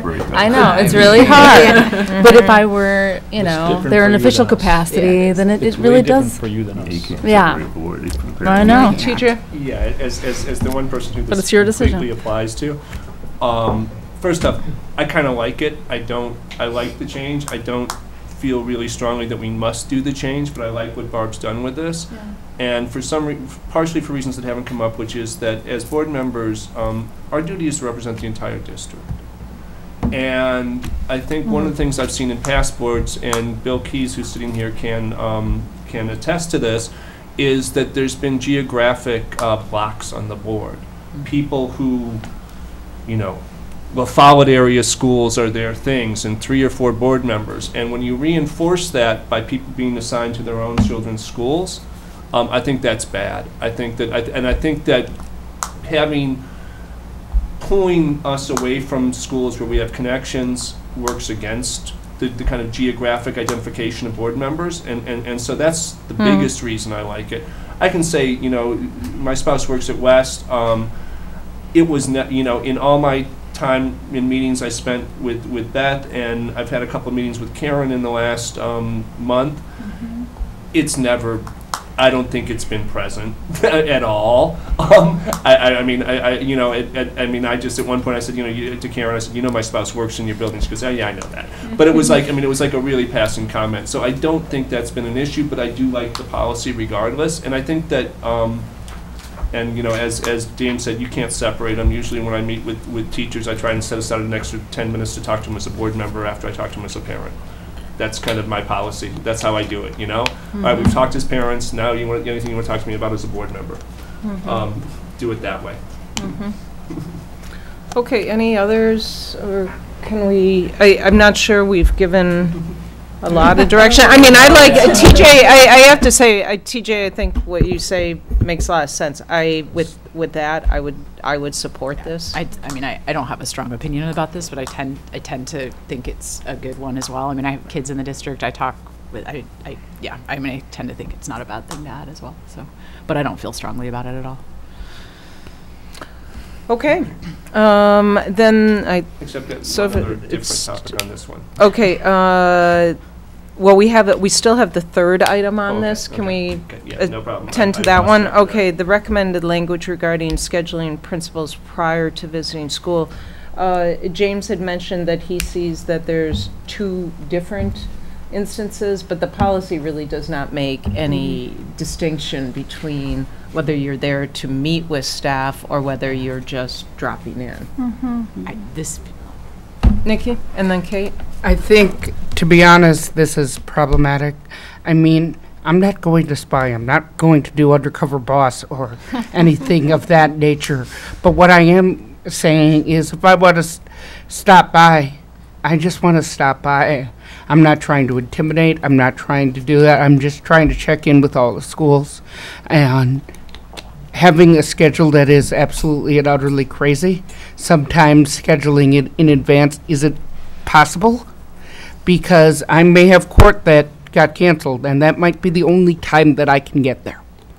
And so I think it would limit the ability to do visits. Kate? Yeah, I mean, this feels a little tricky to actually implement to me. It's a courtesy that we should all attempt to do, and having it be a policy feels probably not reasonable, just from an ongoing practice perspective. So, Dean, do you have any thoughts? Well, since I've been on the board, it's always been the hardest thing for me to cut loose from work to get to visit our schools. It's the hardest thing I've been able to do. If I wanted to have full fleshed out meetings, you got to call ahead of time and create it. So I'm not just going to pop up and expect the principal and teachers to stop whatever they're doing and come and talk to Dean because I'm here. That won't happen. So that's a different form of visit, that an informal one that James has referenced. And so to go over there and get a full one, the way I remember you described how you did it and sent us an email, said that was a really good process. And so something formal like that, you have to set it up. If you just go over and show up, you're not going to be able to have a substantial conversation with people because they're too busy. You can't interrupt them. But that's, I mean, this is James. But that's exactly the point. There are two types of visits. Yeah. One is that you're going to meet someone. So I don't think you go to meet a teacher or a principal without setting up a time. You do that. Yeah. But what if you're just going and you just want to observe the school? Because I've had staff tell me, you might want to stop by sometime and just stop by and observe the school without anyone knowing you're coming. But that's a totally different thing. And if you recall, early in the year, I suggested to board members that you do some unannounced visits so that you can observe a school without anyone knowing that you're coming. Gloria? And so... I'm sorry, James. So there's two types of visits in my view. I mean, I actually want to add another type of visit. I mean, I think you have, teachers, social workers, other staff who would want to speak with a board member.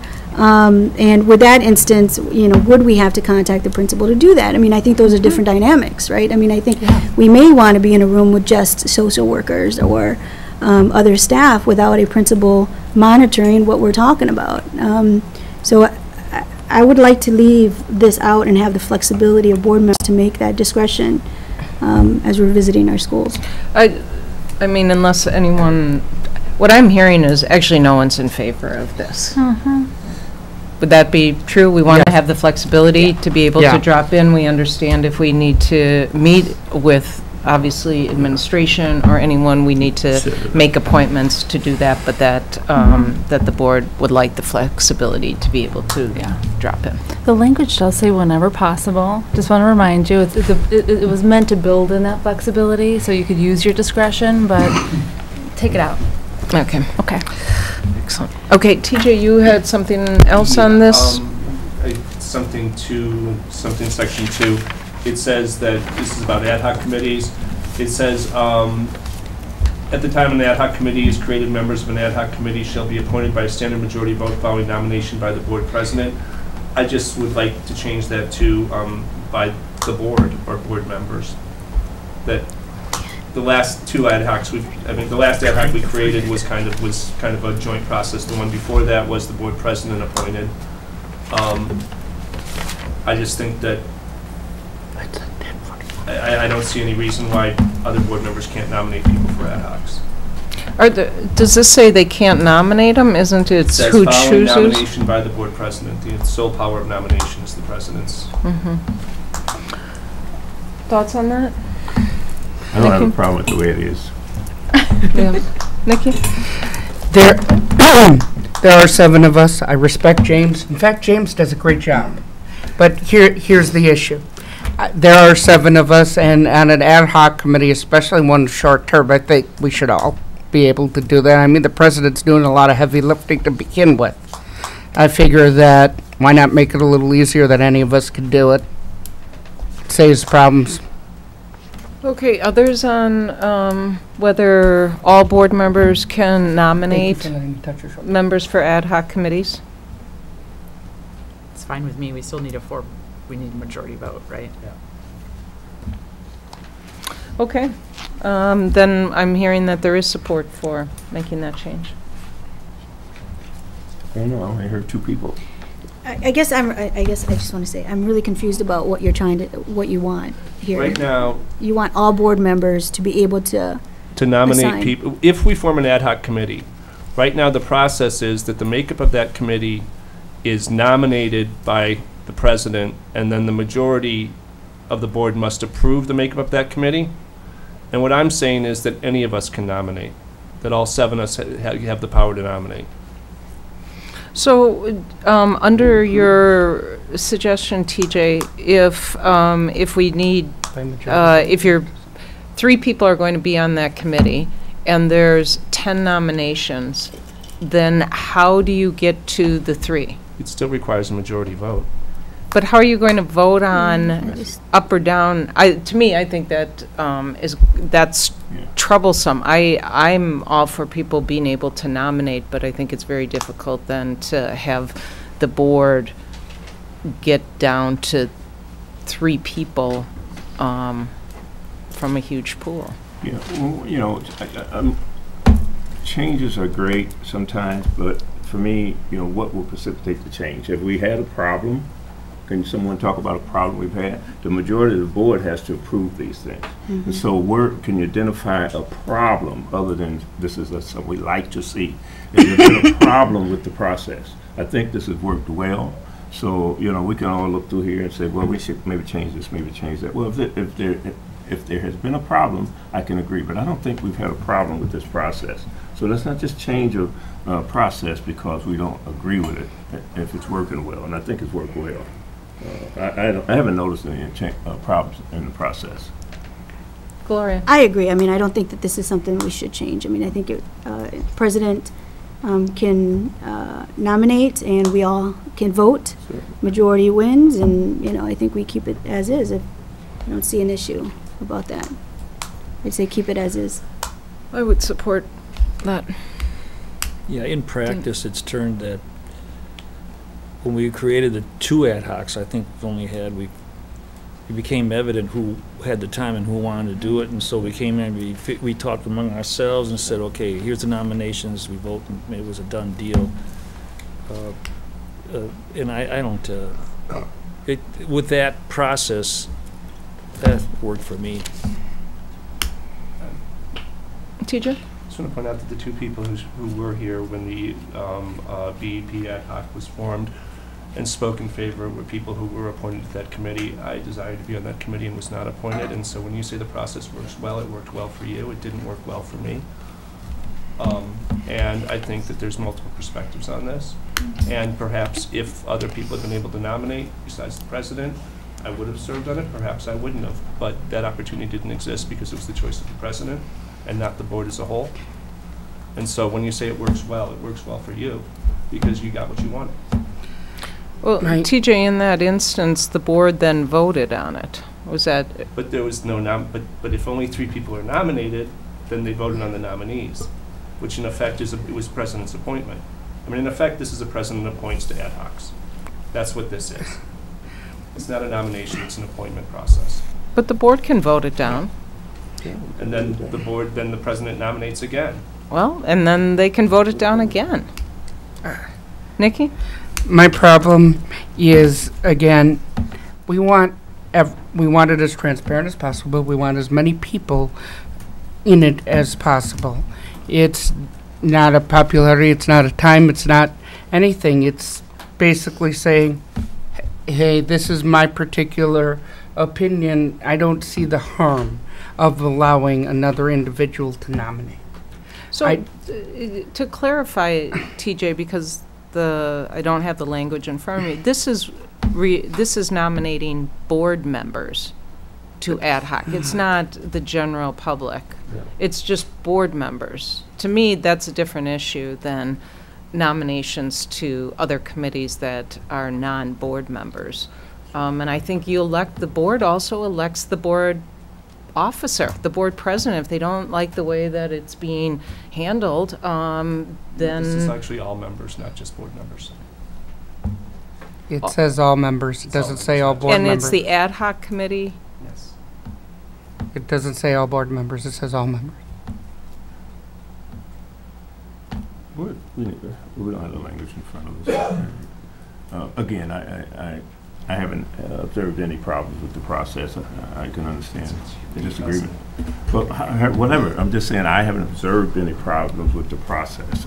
And even when we had the ad hoc, all board members were in the meeting. There was not like board members couldn't come. All board members were present that wanted to be in the meeting, so it wasn't a closed process. So, no, I don't have anything else to say about it. Gloria? I mean, I guess, you know, I don't want to change a policy because it impacted one individual board member personally. I think we have to really look at, if we're going to change a policy, we have to look at big picture, get, you know, the input from other stakeholders who are impacted. If it is all members and if that is what we want to change, then we do that. But to say because it impacted someone personally, I don't think we should change this. Okay, teacher? I just want to say that I brought up that example because we had 2 board members who said it's working well, and I just wanted to point out that there were other perspectives. This isn't about me or about that. I'm just saying that when you say it's working well, that's a matter of perspective. I think concentrating this power in a single individual is wrong, and that's a general one that affects many, many people. And that's why I'm speaking against. That's why I'm speaking in favor of the change. I think it's there's 7 of us, and the current ad hoc committee we have has 12 members. I don't think one person should be able to name all those people. But so TJ, what I would say is that, I don't think we're going to work this out. I think, TJ, when it comes to a vote, you can propose an amendment and we can vote at that point. Does that make sense? Yeah, let's move on. Okay. Then we are going on to 1171. Yes, powers and duties. There's 2 provisions added here. One of the provisions is the superintendent provision that was taken out of the prior policy. That is, you'll see that in number 7. And then there is additional language that is statutory. In fact, it's right out of the statute that just indicates the the board's broad authority to basically to act within the law. So it's, again, statutory language that comes out of 118.001, and those are the only changes to that particular policy. Okay. Any comments, questions on that? Okay. Then we are at 1220. Yes, order of business. The recommended changes in this particular policy move action items from report items, separate those out. So instead of reports from work group chairs, not only reporting, but also engaging in action or submitting the motion for action, those would be under a general heading of action items. So they would be listed just prior to consent agenda items and other items that are pulled from the consent agenda. And that is the only recommendation for a change in the order of business policy. Can we speak to 1220 and 1221 simultaneously because they're linked to the changes? They are. Do you want to, Matt, then Sure. talk about 1221 and then we can go back? 1221, because of the recommended changes in 1220, as TJ mentioned, in 1221, it does note the added language is that the president will preside over all action items, which would be the case if the recommended changes to the order of business were accepted. Thank you. I'm going to object to that. Again, I love you, James, no offense, and I love anyone who'd be the president. Here's my problem, is I believe on agenda items, I think that having the president introduce them put some kind of internal pressure on specific to accept it. I don't want even the appearance of it. Therefore, I think I'm fine with moving the action items with the consent decree, I'm not fine with the president being the one presiding over it. I think the work chair should. I think it works well, and we've never had a problem with it. TJ? I'm not really, don't feel strongly about this one, but I'm curious that I don't think we've had a problem with this. I mean, I don't see this as an issue that has, I think our meetings with the operations chair doing the action items from operations and the instruction doing the action items has worked fine. So I guess I don't understand the need for change here, or what are we trying to fix? Dean? Yeah, I've often wondered why it was done that way. And I don't know why it unless there's some Robert rule that says only the president at the official meeting can call for votes, because this is just, as far as efficiency goes, I think it works better the way we have it. I do too. So I don't know if there's a better way. I mean, it's just whoever calls for the vote. It's not anything.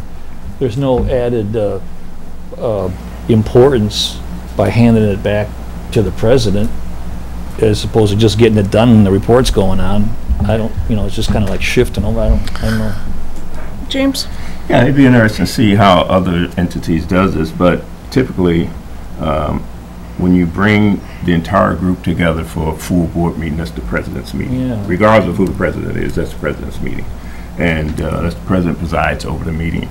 And typically you have committee reports into those meetings. But when you're talking about action items, that's typically in the hands of the person presiding over the meeting, which is the president. And so the full board meeting is the president's meeting. The group meetings are your committee chair meetings. But once you get to the, I'm just going to voice my opinion on it, leave it alone. But once you get to the full board meeting, then the person presiding over that meeting, to me, is the person that should be presiding over the action items in that meeting. And so I think that's the way I've always seen it done.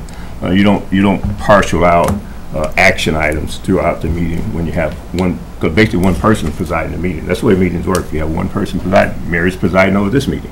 And so she's not going to partial out part of this meeting to anyone else around the table. And so that's a full board meeting. It's not anything other than that. So to me, what happens is, and you can go and check other entities, but typically who's ever presiding over that meeting handle the actions of that meeting. No, I mean, I think that makes a lot of sense. I thought it was strange when I chaired the work group that we do it the way it is. But I think TJ has a point too. Like, well, it doesn't seem to. I mean, I don't have any problem with it, so I don't feel. I don't either. But I think matter of. Yeah, we'll get the vote at the meeting. Okay. Yeah. So we'll take it and vote it there. I'll just chime in and say I don't have a strong opinion on this either, not having to facilitate the meeting, but from the administrative perspective, it does take us quite a bit of work to connect with everyone who's going to be facilitating action items, which we have to do separately in preparation for every meeting, just to make sure that they have what they need before the vote happens.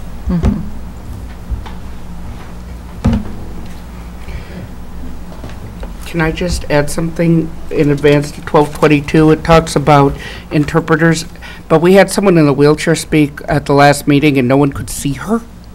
Is there a way we could include that so that we can see the speaker? Okay, so Matt, do you want to go to 1222? Sure. 1222 is... one more thing on 1221 I will say is I think that one benefit if the president is presiding over the action is that the rules of order and how it's done, especially when amendments and counter amendments and things like that. And I think that that's not always clear if you're a work group chair, how that can go. But aren't we all bound by Robert's rules? We're definitely bound by the rules, but whether we all know the rules on how to to handle those, I think, is a different course. True. Okay, on to public appearances. 1222, public appearances. I believe this has been discussed before by the board, but it's language indicating that speakers who require language interpretation support will receive additional time, and that other extensions may be granted by approval of the board or a committee. So that's the only language that's being added to 1222.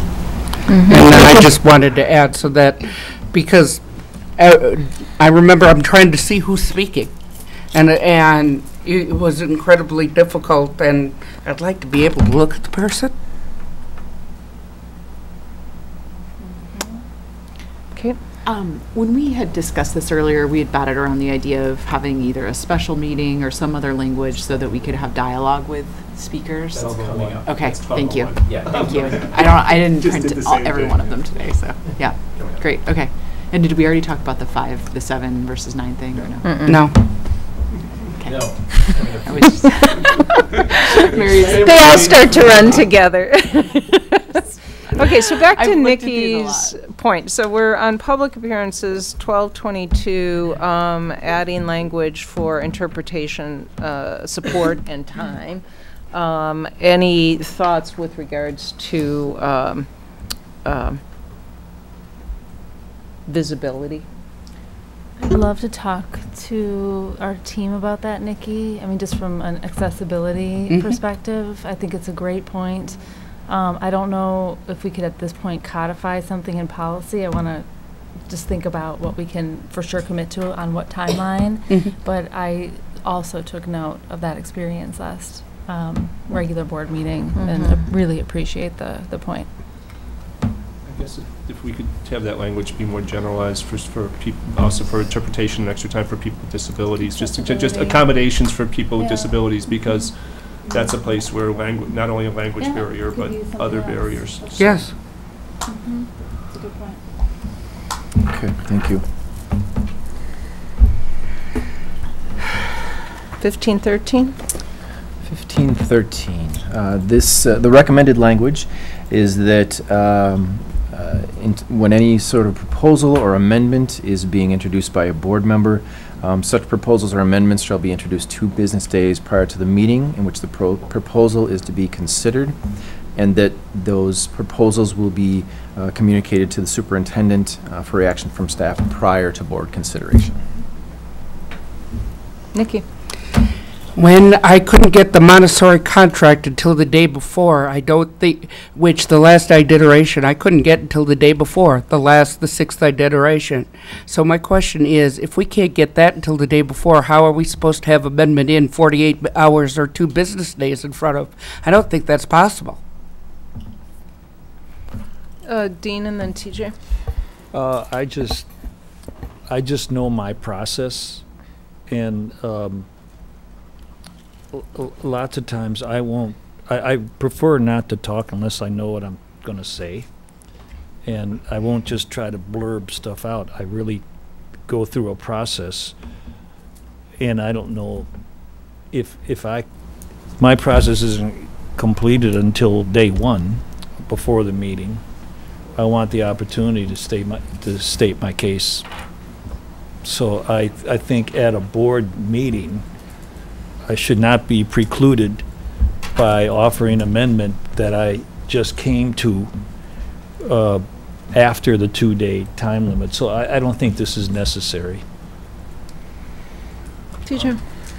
I think it's fine for proposals, and in fact would support something longer than 2 days so that the entire board can have time to be prepared on proposals. I think I agree with those who've spoken on amendments, and also it's amendments to what? It's amendments to policies, to plans, to budget. I mean, amendments is a big word.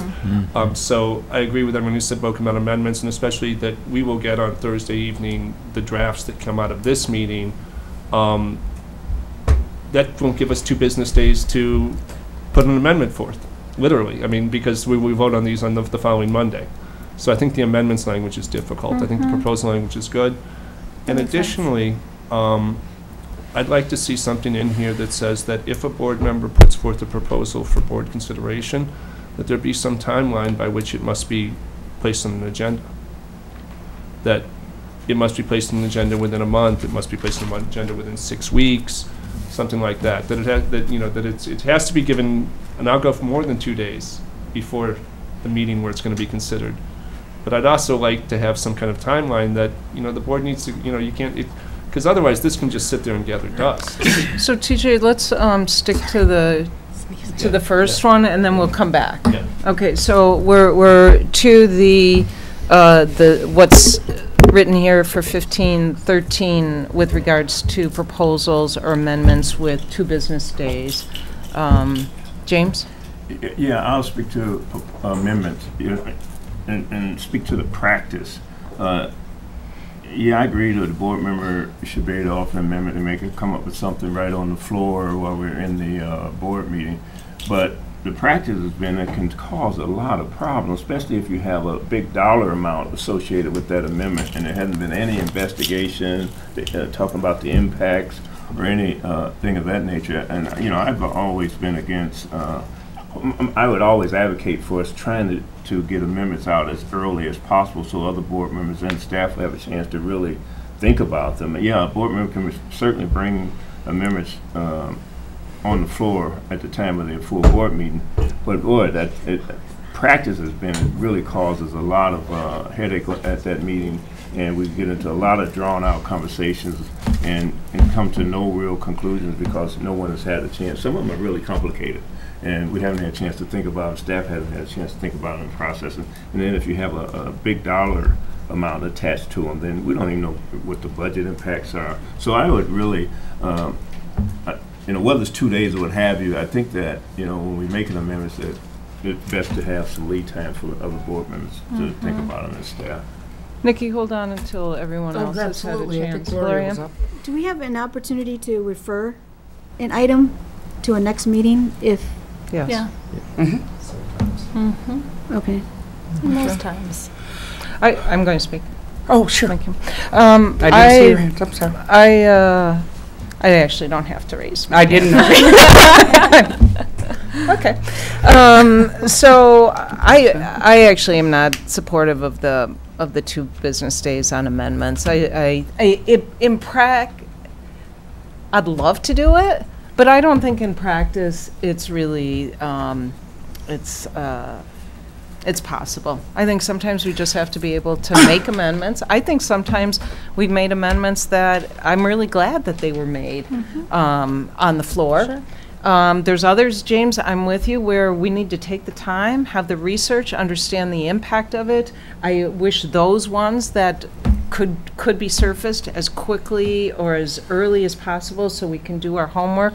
But I'm afraid we would actually be cutting out too many possibilities for improving things if we made this a requirement. And to Gloria's point, we can always, if it's not ideal, but we can always delay it if we need additional information. So I, like TJ, would be in support of the proposals, but not in support of the amendments.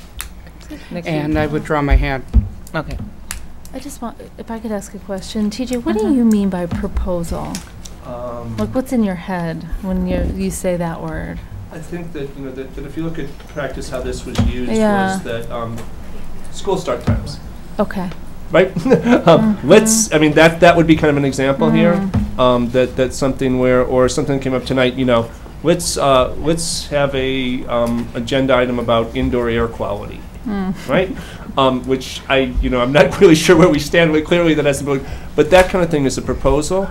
Or or a proposal could also be that, we did Policy Suite 2000 and the changes in 2016 didn't work out. So I would like to revisit Policy 2016. Those are all examples of what I would consider a proposal. That's helpful.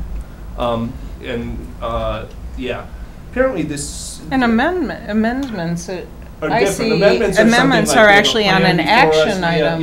Right. Yeah. We have action and now... Whereas the proposal is getting something on an agenda in some way.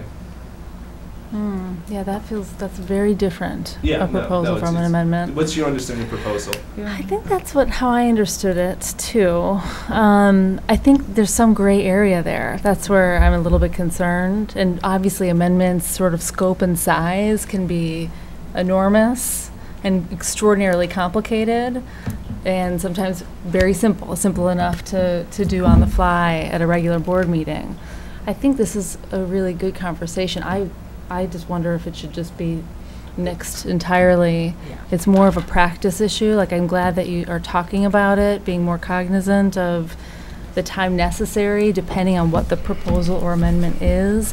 But depending on what the proposal is or what the amendment is, I think the response for the time necessary to address it fully, it's going to be so different, you know? Yeah, that's what I'm thinking. Good conversation, good to be cognizant of it. For agendizing things, we're bound by other rules anyways. And Right, exactly. Okay. So, I just want to speak to the idea of junking the whole thing. I strongly oppose that. To agenda an item requires 4 board members through the other processes. Oh, no, that would still be. And I think that proposals for consideration, I think that, you know, as I said, this apparently, you know, I've talked to all the board members who said this is to be used on a regular basis, and it was just kind of a matter of course. In the entire time I've been on the board, it's only been used once, and that item actually was not ever agended. And I, you know, and I used it because I thought we needed to give an up or down vote to Isthmus Montessori, and instead we left things in limbo for a while, and then it came to an up and down vote later. And it wasn't that it was an item that was going to come before us anyway, but I wanted to place it on an agenda, and it was not done, which is why I think a timeline is important too. But no, I think this is, again, when we talk about, we have 7 board members, and having 7 board members have the opportunity, I mean, you can always use, at the end of board meetings, is there any new or old business? A board member can put new business there, but we don't do that. But I mean, that would still exist as an order of business. So I think this is kind of an alternative way to have a more formal process for a board member to bring new business before the board. I've never seen anyone use the new or old business in any board meeting I've ever attended. I think this is an alternative to that. Yeah, I thought it was just the changes that we would nix, but not the I heard policy. people say nix the whole thing. Oh, no. Nix the changes. Just the changes. You meant just the changes, right? Yeah. Okay. Sorry. Okay. I thought there was some confusion there. Okay. Okay, fine. thanks for. All right. That's fine, sorry. That's all right. Misunderstanding. When you said nix. Yeah, that's not what we meant. Okay, so then we're on to 1515. Okay, so just for my own sake of redrafting, I'm No just changes. taking, the policy will be no changes. Yeah. Okay, thank you. 1515, and this is information concerning the school district, and this is the language in which recommended language of the board president may deny or alter any request for information.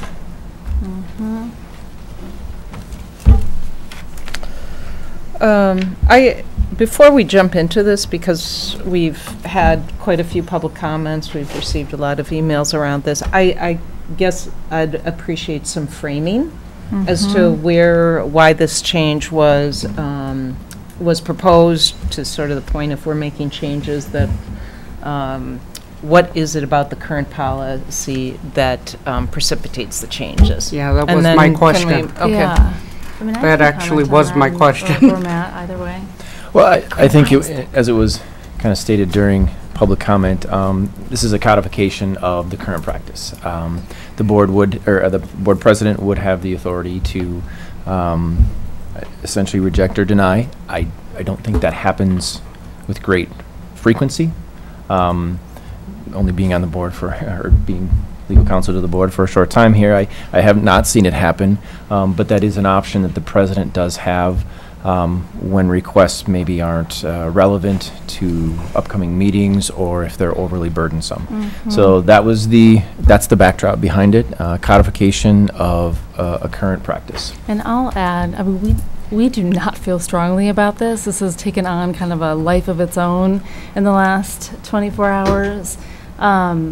the word intent was used earlier, and I'm concerned about that too.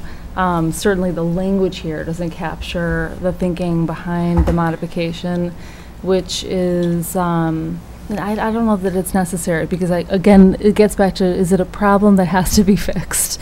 I think that where it comes from is the rare occasion, and indeed rare, when a request has been made that is extraordinarily difficult to fulfill, for a staff member to have to deny a board member, right, who is a major figure of authority, or for me to have to deny a board member, is very difficult.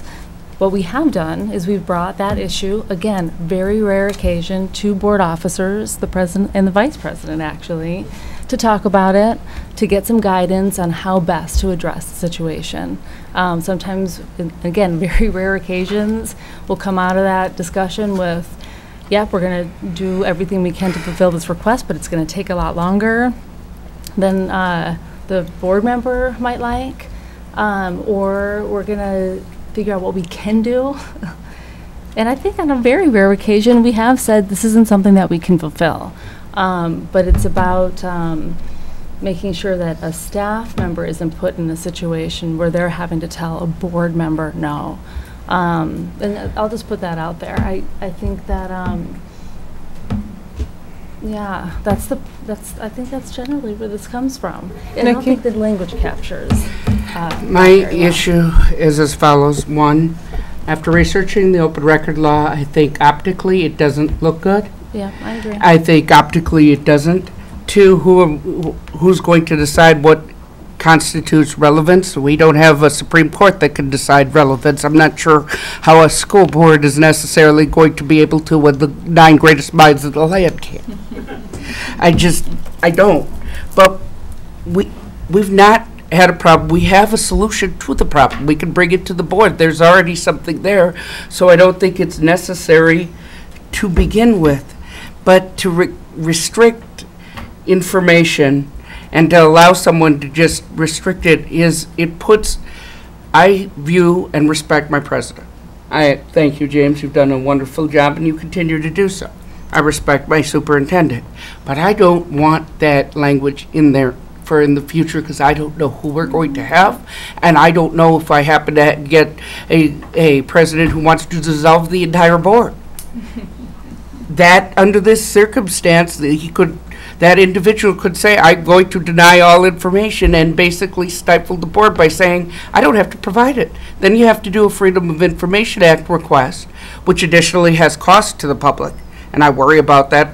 I mean, I can afford to do it in general, but it's not always the most inexpensive way of doing it, and I think that creates also a financial burden, not just on board members, but on staff in general, and on the citizens, and therefore I would be against this. Again, I don't think we should belabor it if the board doesn't want to support the Anyone want to support this? Just kill it. No. Yeah, kill okay. it. Done. Good.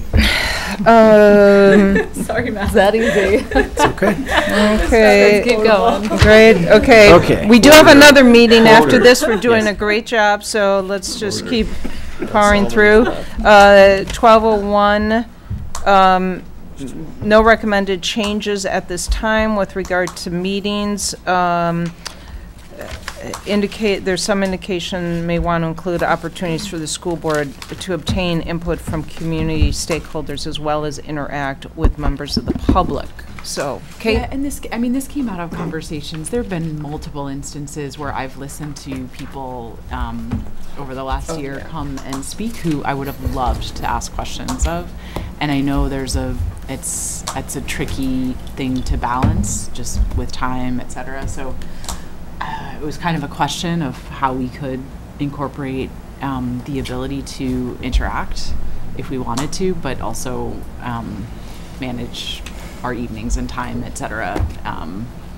What I would suggest on this is I think it has merit to discuss, but I think it's a longer discussion. And I think because there are lots of implications, there's the slippery slope, like how long, or if every 7 board members can start discussions, Yeah. that's a whole board meeting. How would people feel if this is one of these policies that we do not move forward at this time, but we take a little bit more time to discuss? TJ? I'd be fine with that. I just want to kind of expand a little bit on what Kate said. When we had the conversations about this, we dealt with it, what happens if you have 7 board members asking questions, and we envisioned a change that left public appearances and interactions as the default as they are now, but would allow different meetings to be done and kind of lay out a process by which we could have more interactive meetings, and that was what we envisioned. So, and again, no problem with coming back to it, but let's not forget this opportunity. Yeah, I mean, maybe just on that point, I'm fine coming back to it. I'm also fine saying we have a lot of high priority things to speak about as a group, and this is a relatively unusual occurrence probably, so I'm okay with everything. I just wanted to raise it. Yeah, I think it's, are board members interested in discussing this? Not tonight, but coming back to it? I would. Okay. I think in light of the core value around voice in the district too, that you recently adopted, makes sense to have more discussion. Okay, so 12:01 we will be coming back to. Not more, okay. 10:31, no changes at this time. These are standing committees. And this was a discussion that grew out of work with Kate and TJ in terms of there was a point in time when there was more than 2 operation work groups. We're now at 2 operation work groups, or work groups, I should say. And so the discussion of whether the board wants to have a discussion about going back to a different or alternative work groups. I think it was mentioned a budget work group was brought up because that seems to be a significant topic, particularly as of late. So this is just a discussion item, and throw it out to the board for that. I was on the board when we had 3 meetings a month plus the board. Yeah, right. But that's what we're I think that's what's, and I think it has been running much better, and it allows that extra Monday if things need to be scheduled. I think having shared operations, yeah, a lot of it is budget, and I think that works well. I mean, it's the main responsibility of the operations work group, and I wouldn't be in favor of adding another work group so that we had another monthly meeting. TJ? I don't think every work group needs to meet every month. And I think that if we had 3 or 4 work groups, we would probably have an average of about 2.5 work groups a month meeting. And so there would be some extra meetings. I'm not going to pretend that there wouldn't be. But I think that the opportunity to focus, and I think the division between budget and the other things operations deals with is one that I've found kind of difficult to transition around.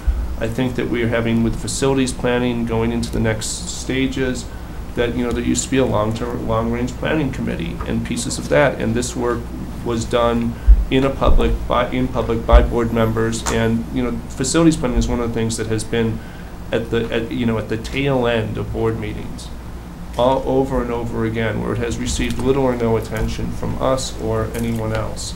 And I think that if operations was separate, that might change. There used to be a human resources committee. There's been a lot of concerns around human resources and our practices there for years. And again, I don't think they have to meet every month. I think that's having 5 committees and have 5 committees meeting would be crazy. But I do think that we should explore other ones. I don't think that this is the one best system that we have right now. And I think that it can be improved. So I would like to, at some point, come back to this discussion, but if people don't want to, then, if nobody else is going to be open to the idea of doing other work groups, then I guess there's no reason to come back. So I guess I'd like to hear from people if they, if you're open to it and would like to discuss further, or whether you just want to just set it aside. James and then Dean. Yeah, when we went from 3 to 2 work groups, and that created, and it's not every month, some months it created a week where we do not have a meeting. And I think, well, I like sometimes when we have a Monday when we don't have a meeting. That works for me. But it also gives us flexibility in that month, because we've had months where things have come up and then we had to schedule that Monday. So I like the fact that we have, the way we're structured now, we actually have a little bit of flexibility. So if something urgent comes up, we need to have a meeting, we have a week there that we can place things. I'm not in favor of adding additional work groups. I think, and people have to speak to their own schedules. Maybe people have so much more free time that they can accommodate another meeting a month or two. So I won't speak to other folks' time, but the schedule as we have it really works well for me. Dean? Yeah, I mentioned a little earlier about my process, and I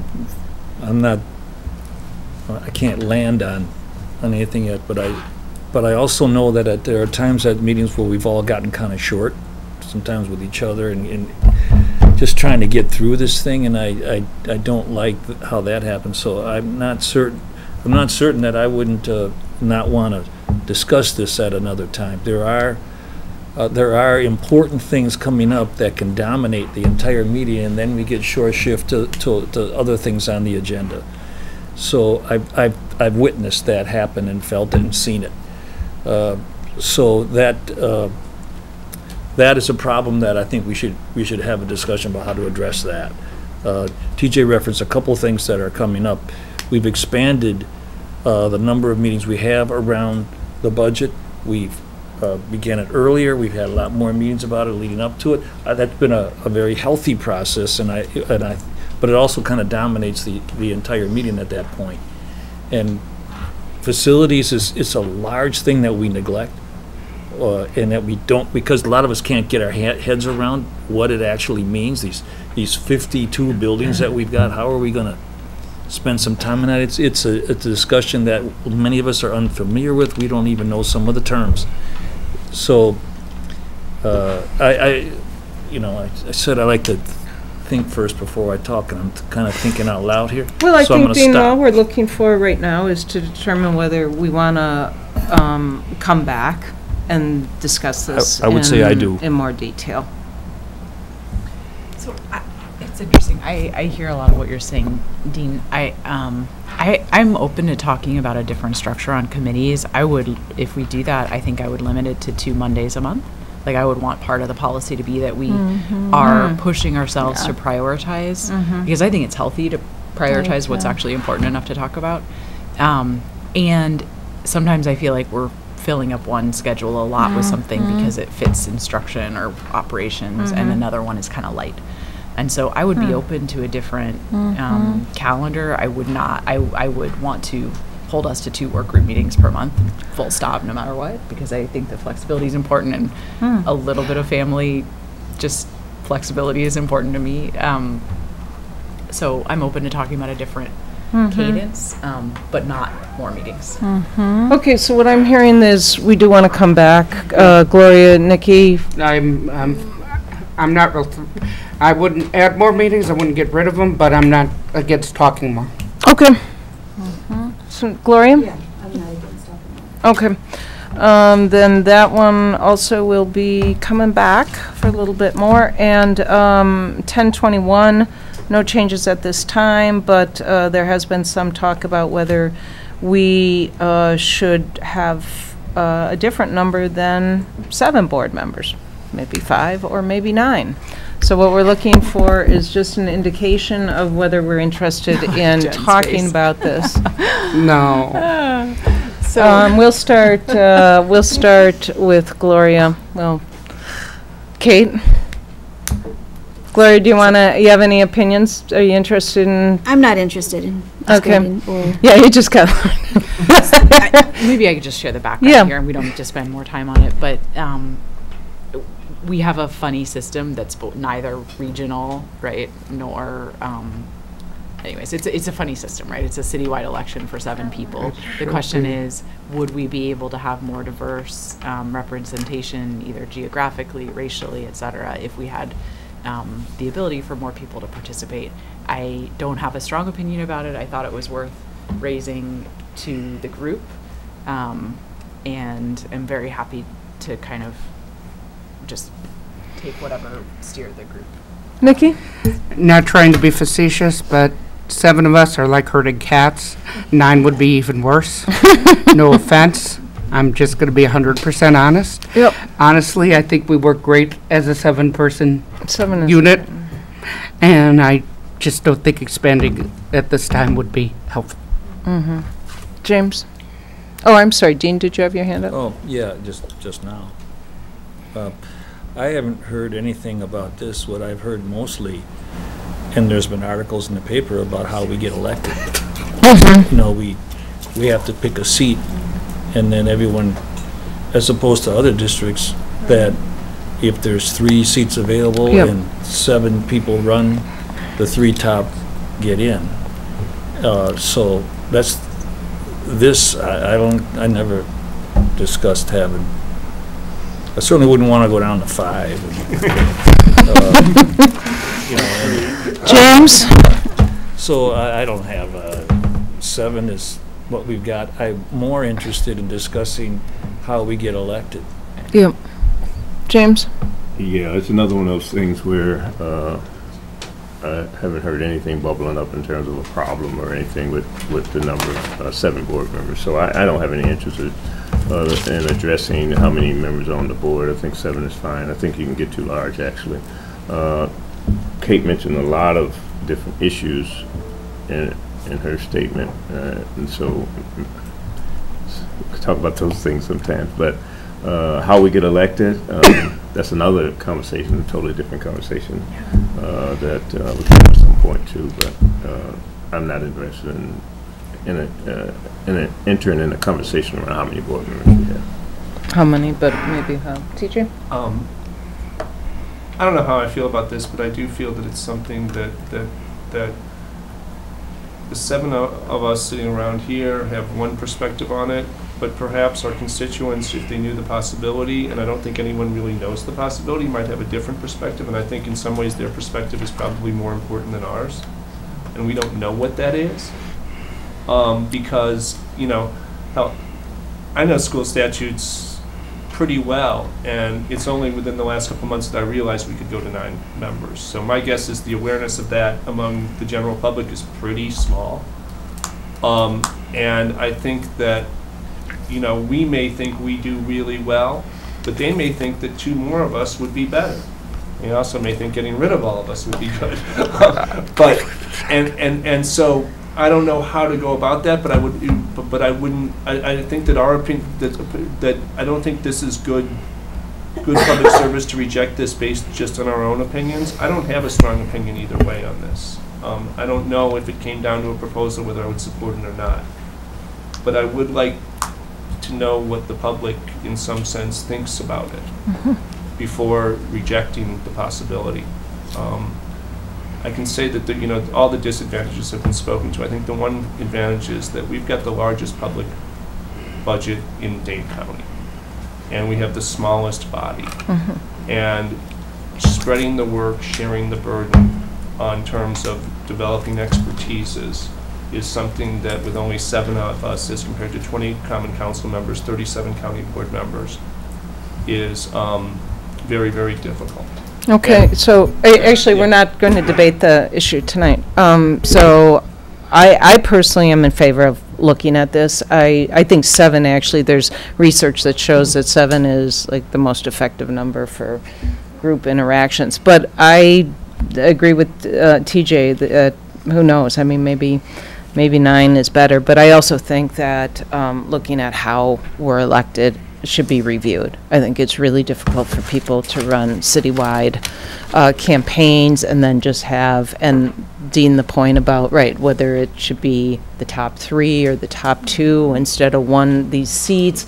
I just think this is, if we only do this once every 5 years, I think we should look at it. And if we could get a more diverse and attract more people to running for school board, I think it's worth looking at. So sounds like we're all pretty much in agreement that it's worth talking more about.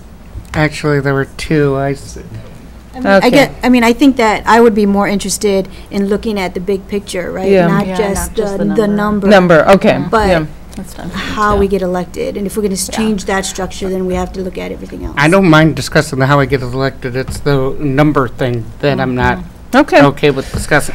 Okay, so this will, I think we then identified 3 that we would like to spend some more time on. One small thing with 1021, it's not, that Matt didn't call Yeah. out.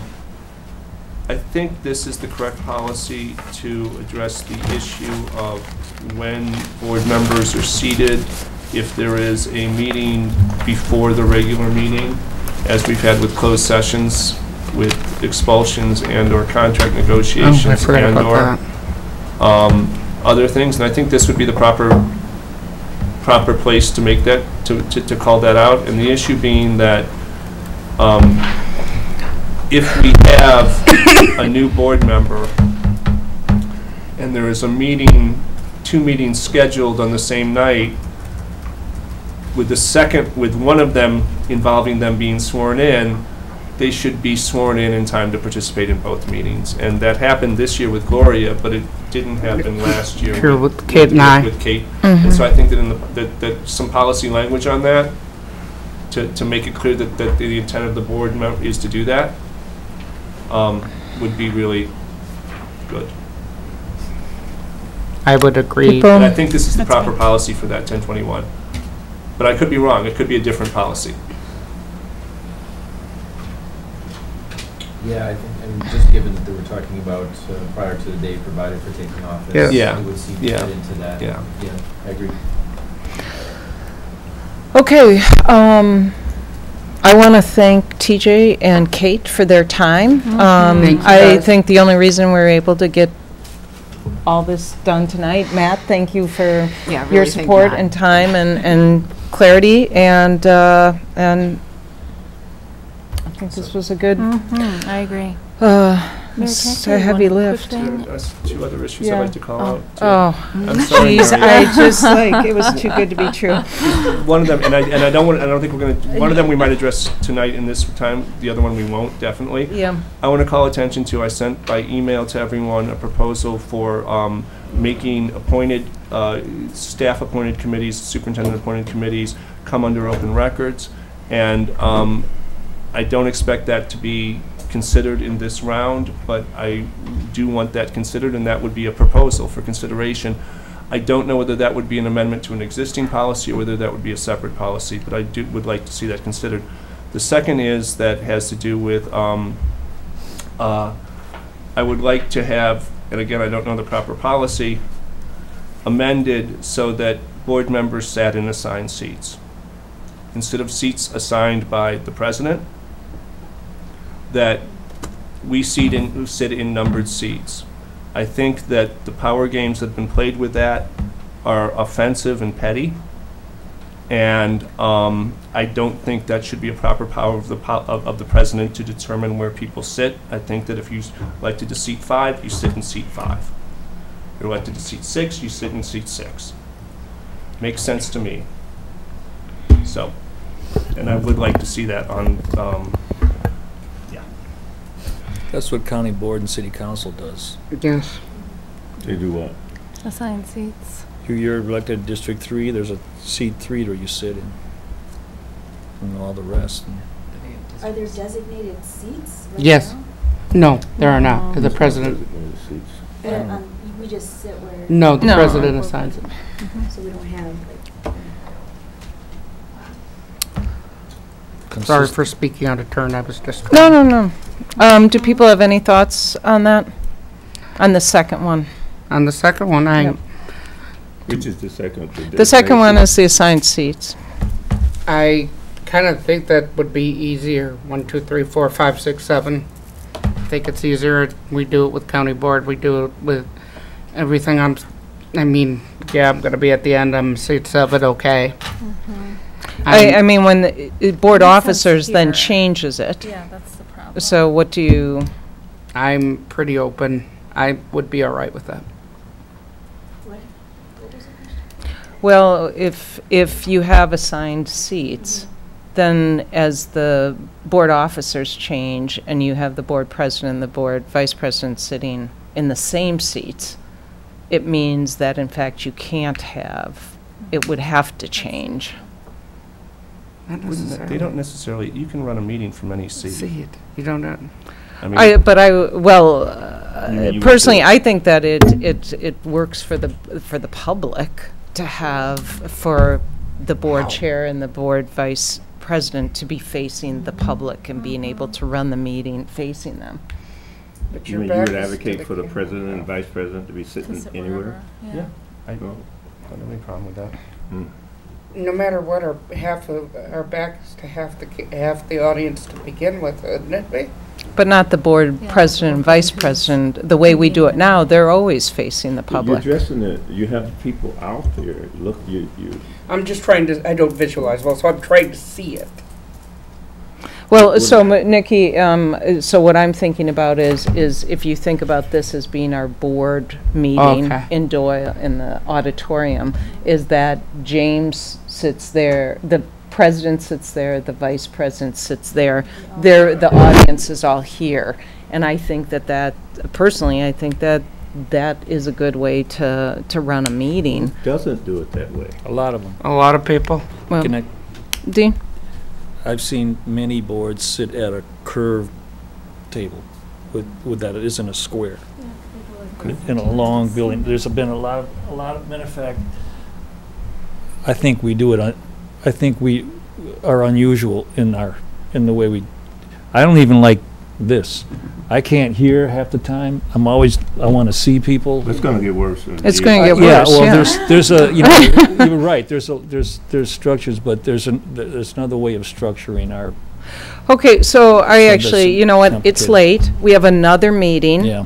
I'm going to just table this one, and it doesn't mean I'd it like it won't on the- come up. Why don't people think about it, and we will revisit it. Nikki? I'd actually like it on the agenda for a discussion. I mean, we have 3 board members at least who would like to discuss it. I It have no does problem show discussing interest. it. We'll add it. Yeah, we'll just, yeah. Yeah, to the list. Very good. We good? Yep. Okay. Motion for adjournment. So moved. Laura, your advisory vote? All in favor? I need to move for 1 minute. We're adjourned. No We'll more be than right 5 back. minutes, folks. No more than 5 minutes. We have to close. Sorry, my leg fell asleep. That's awesome.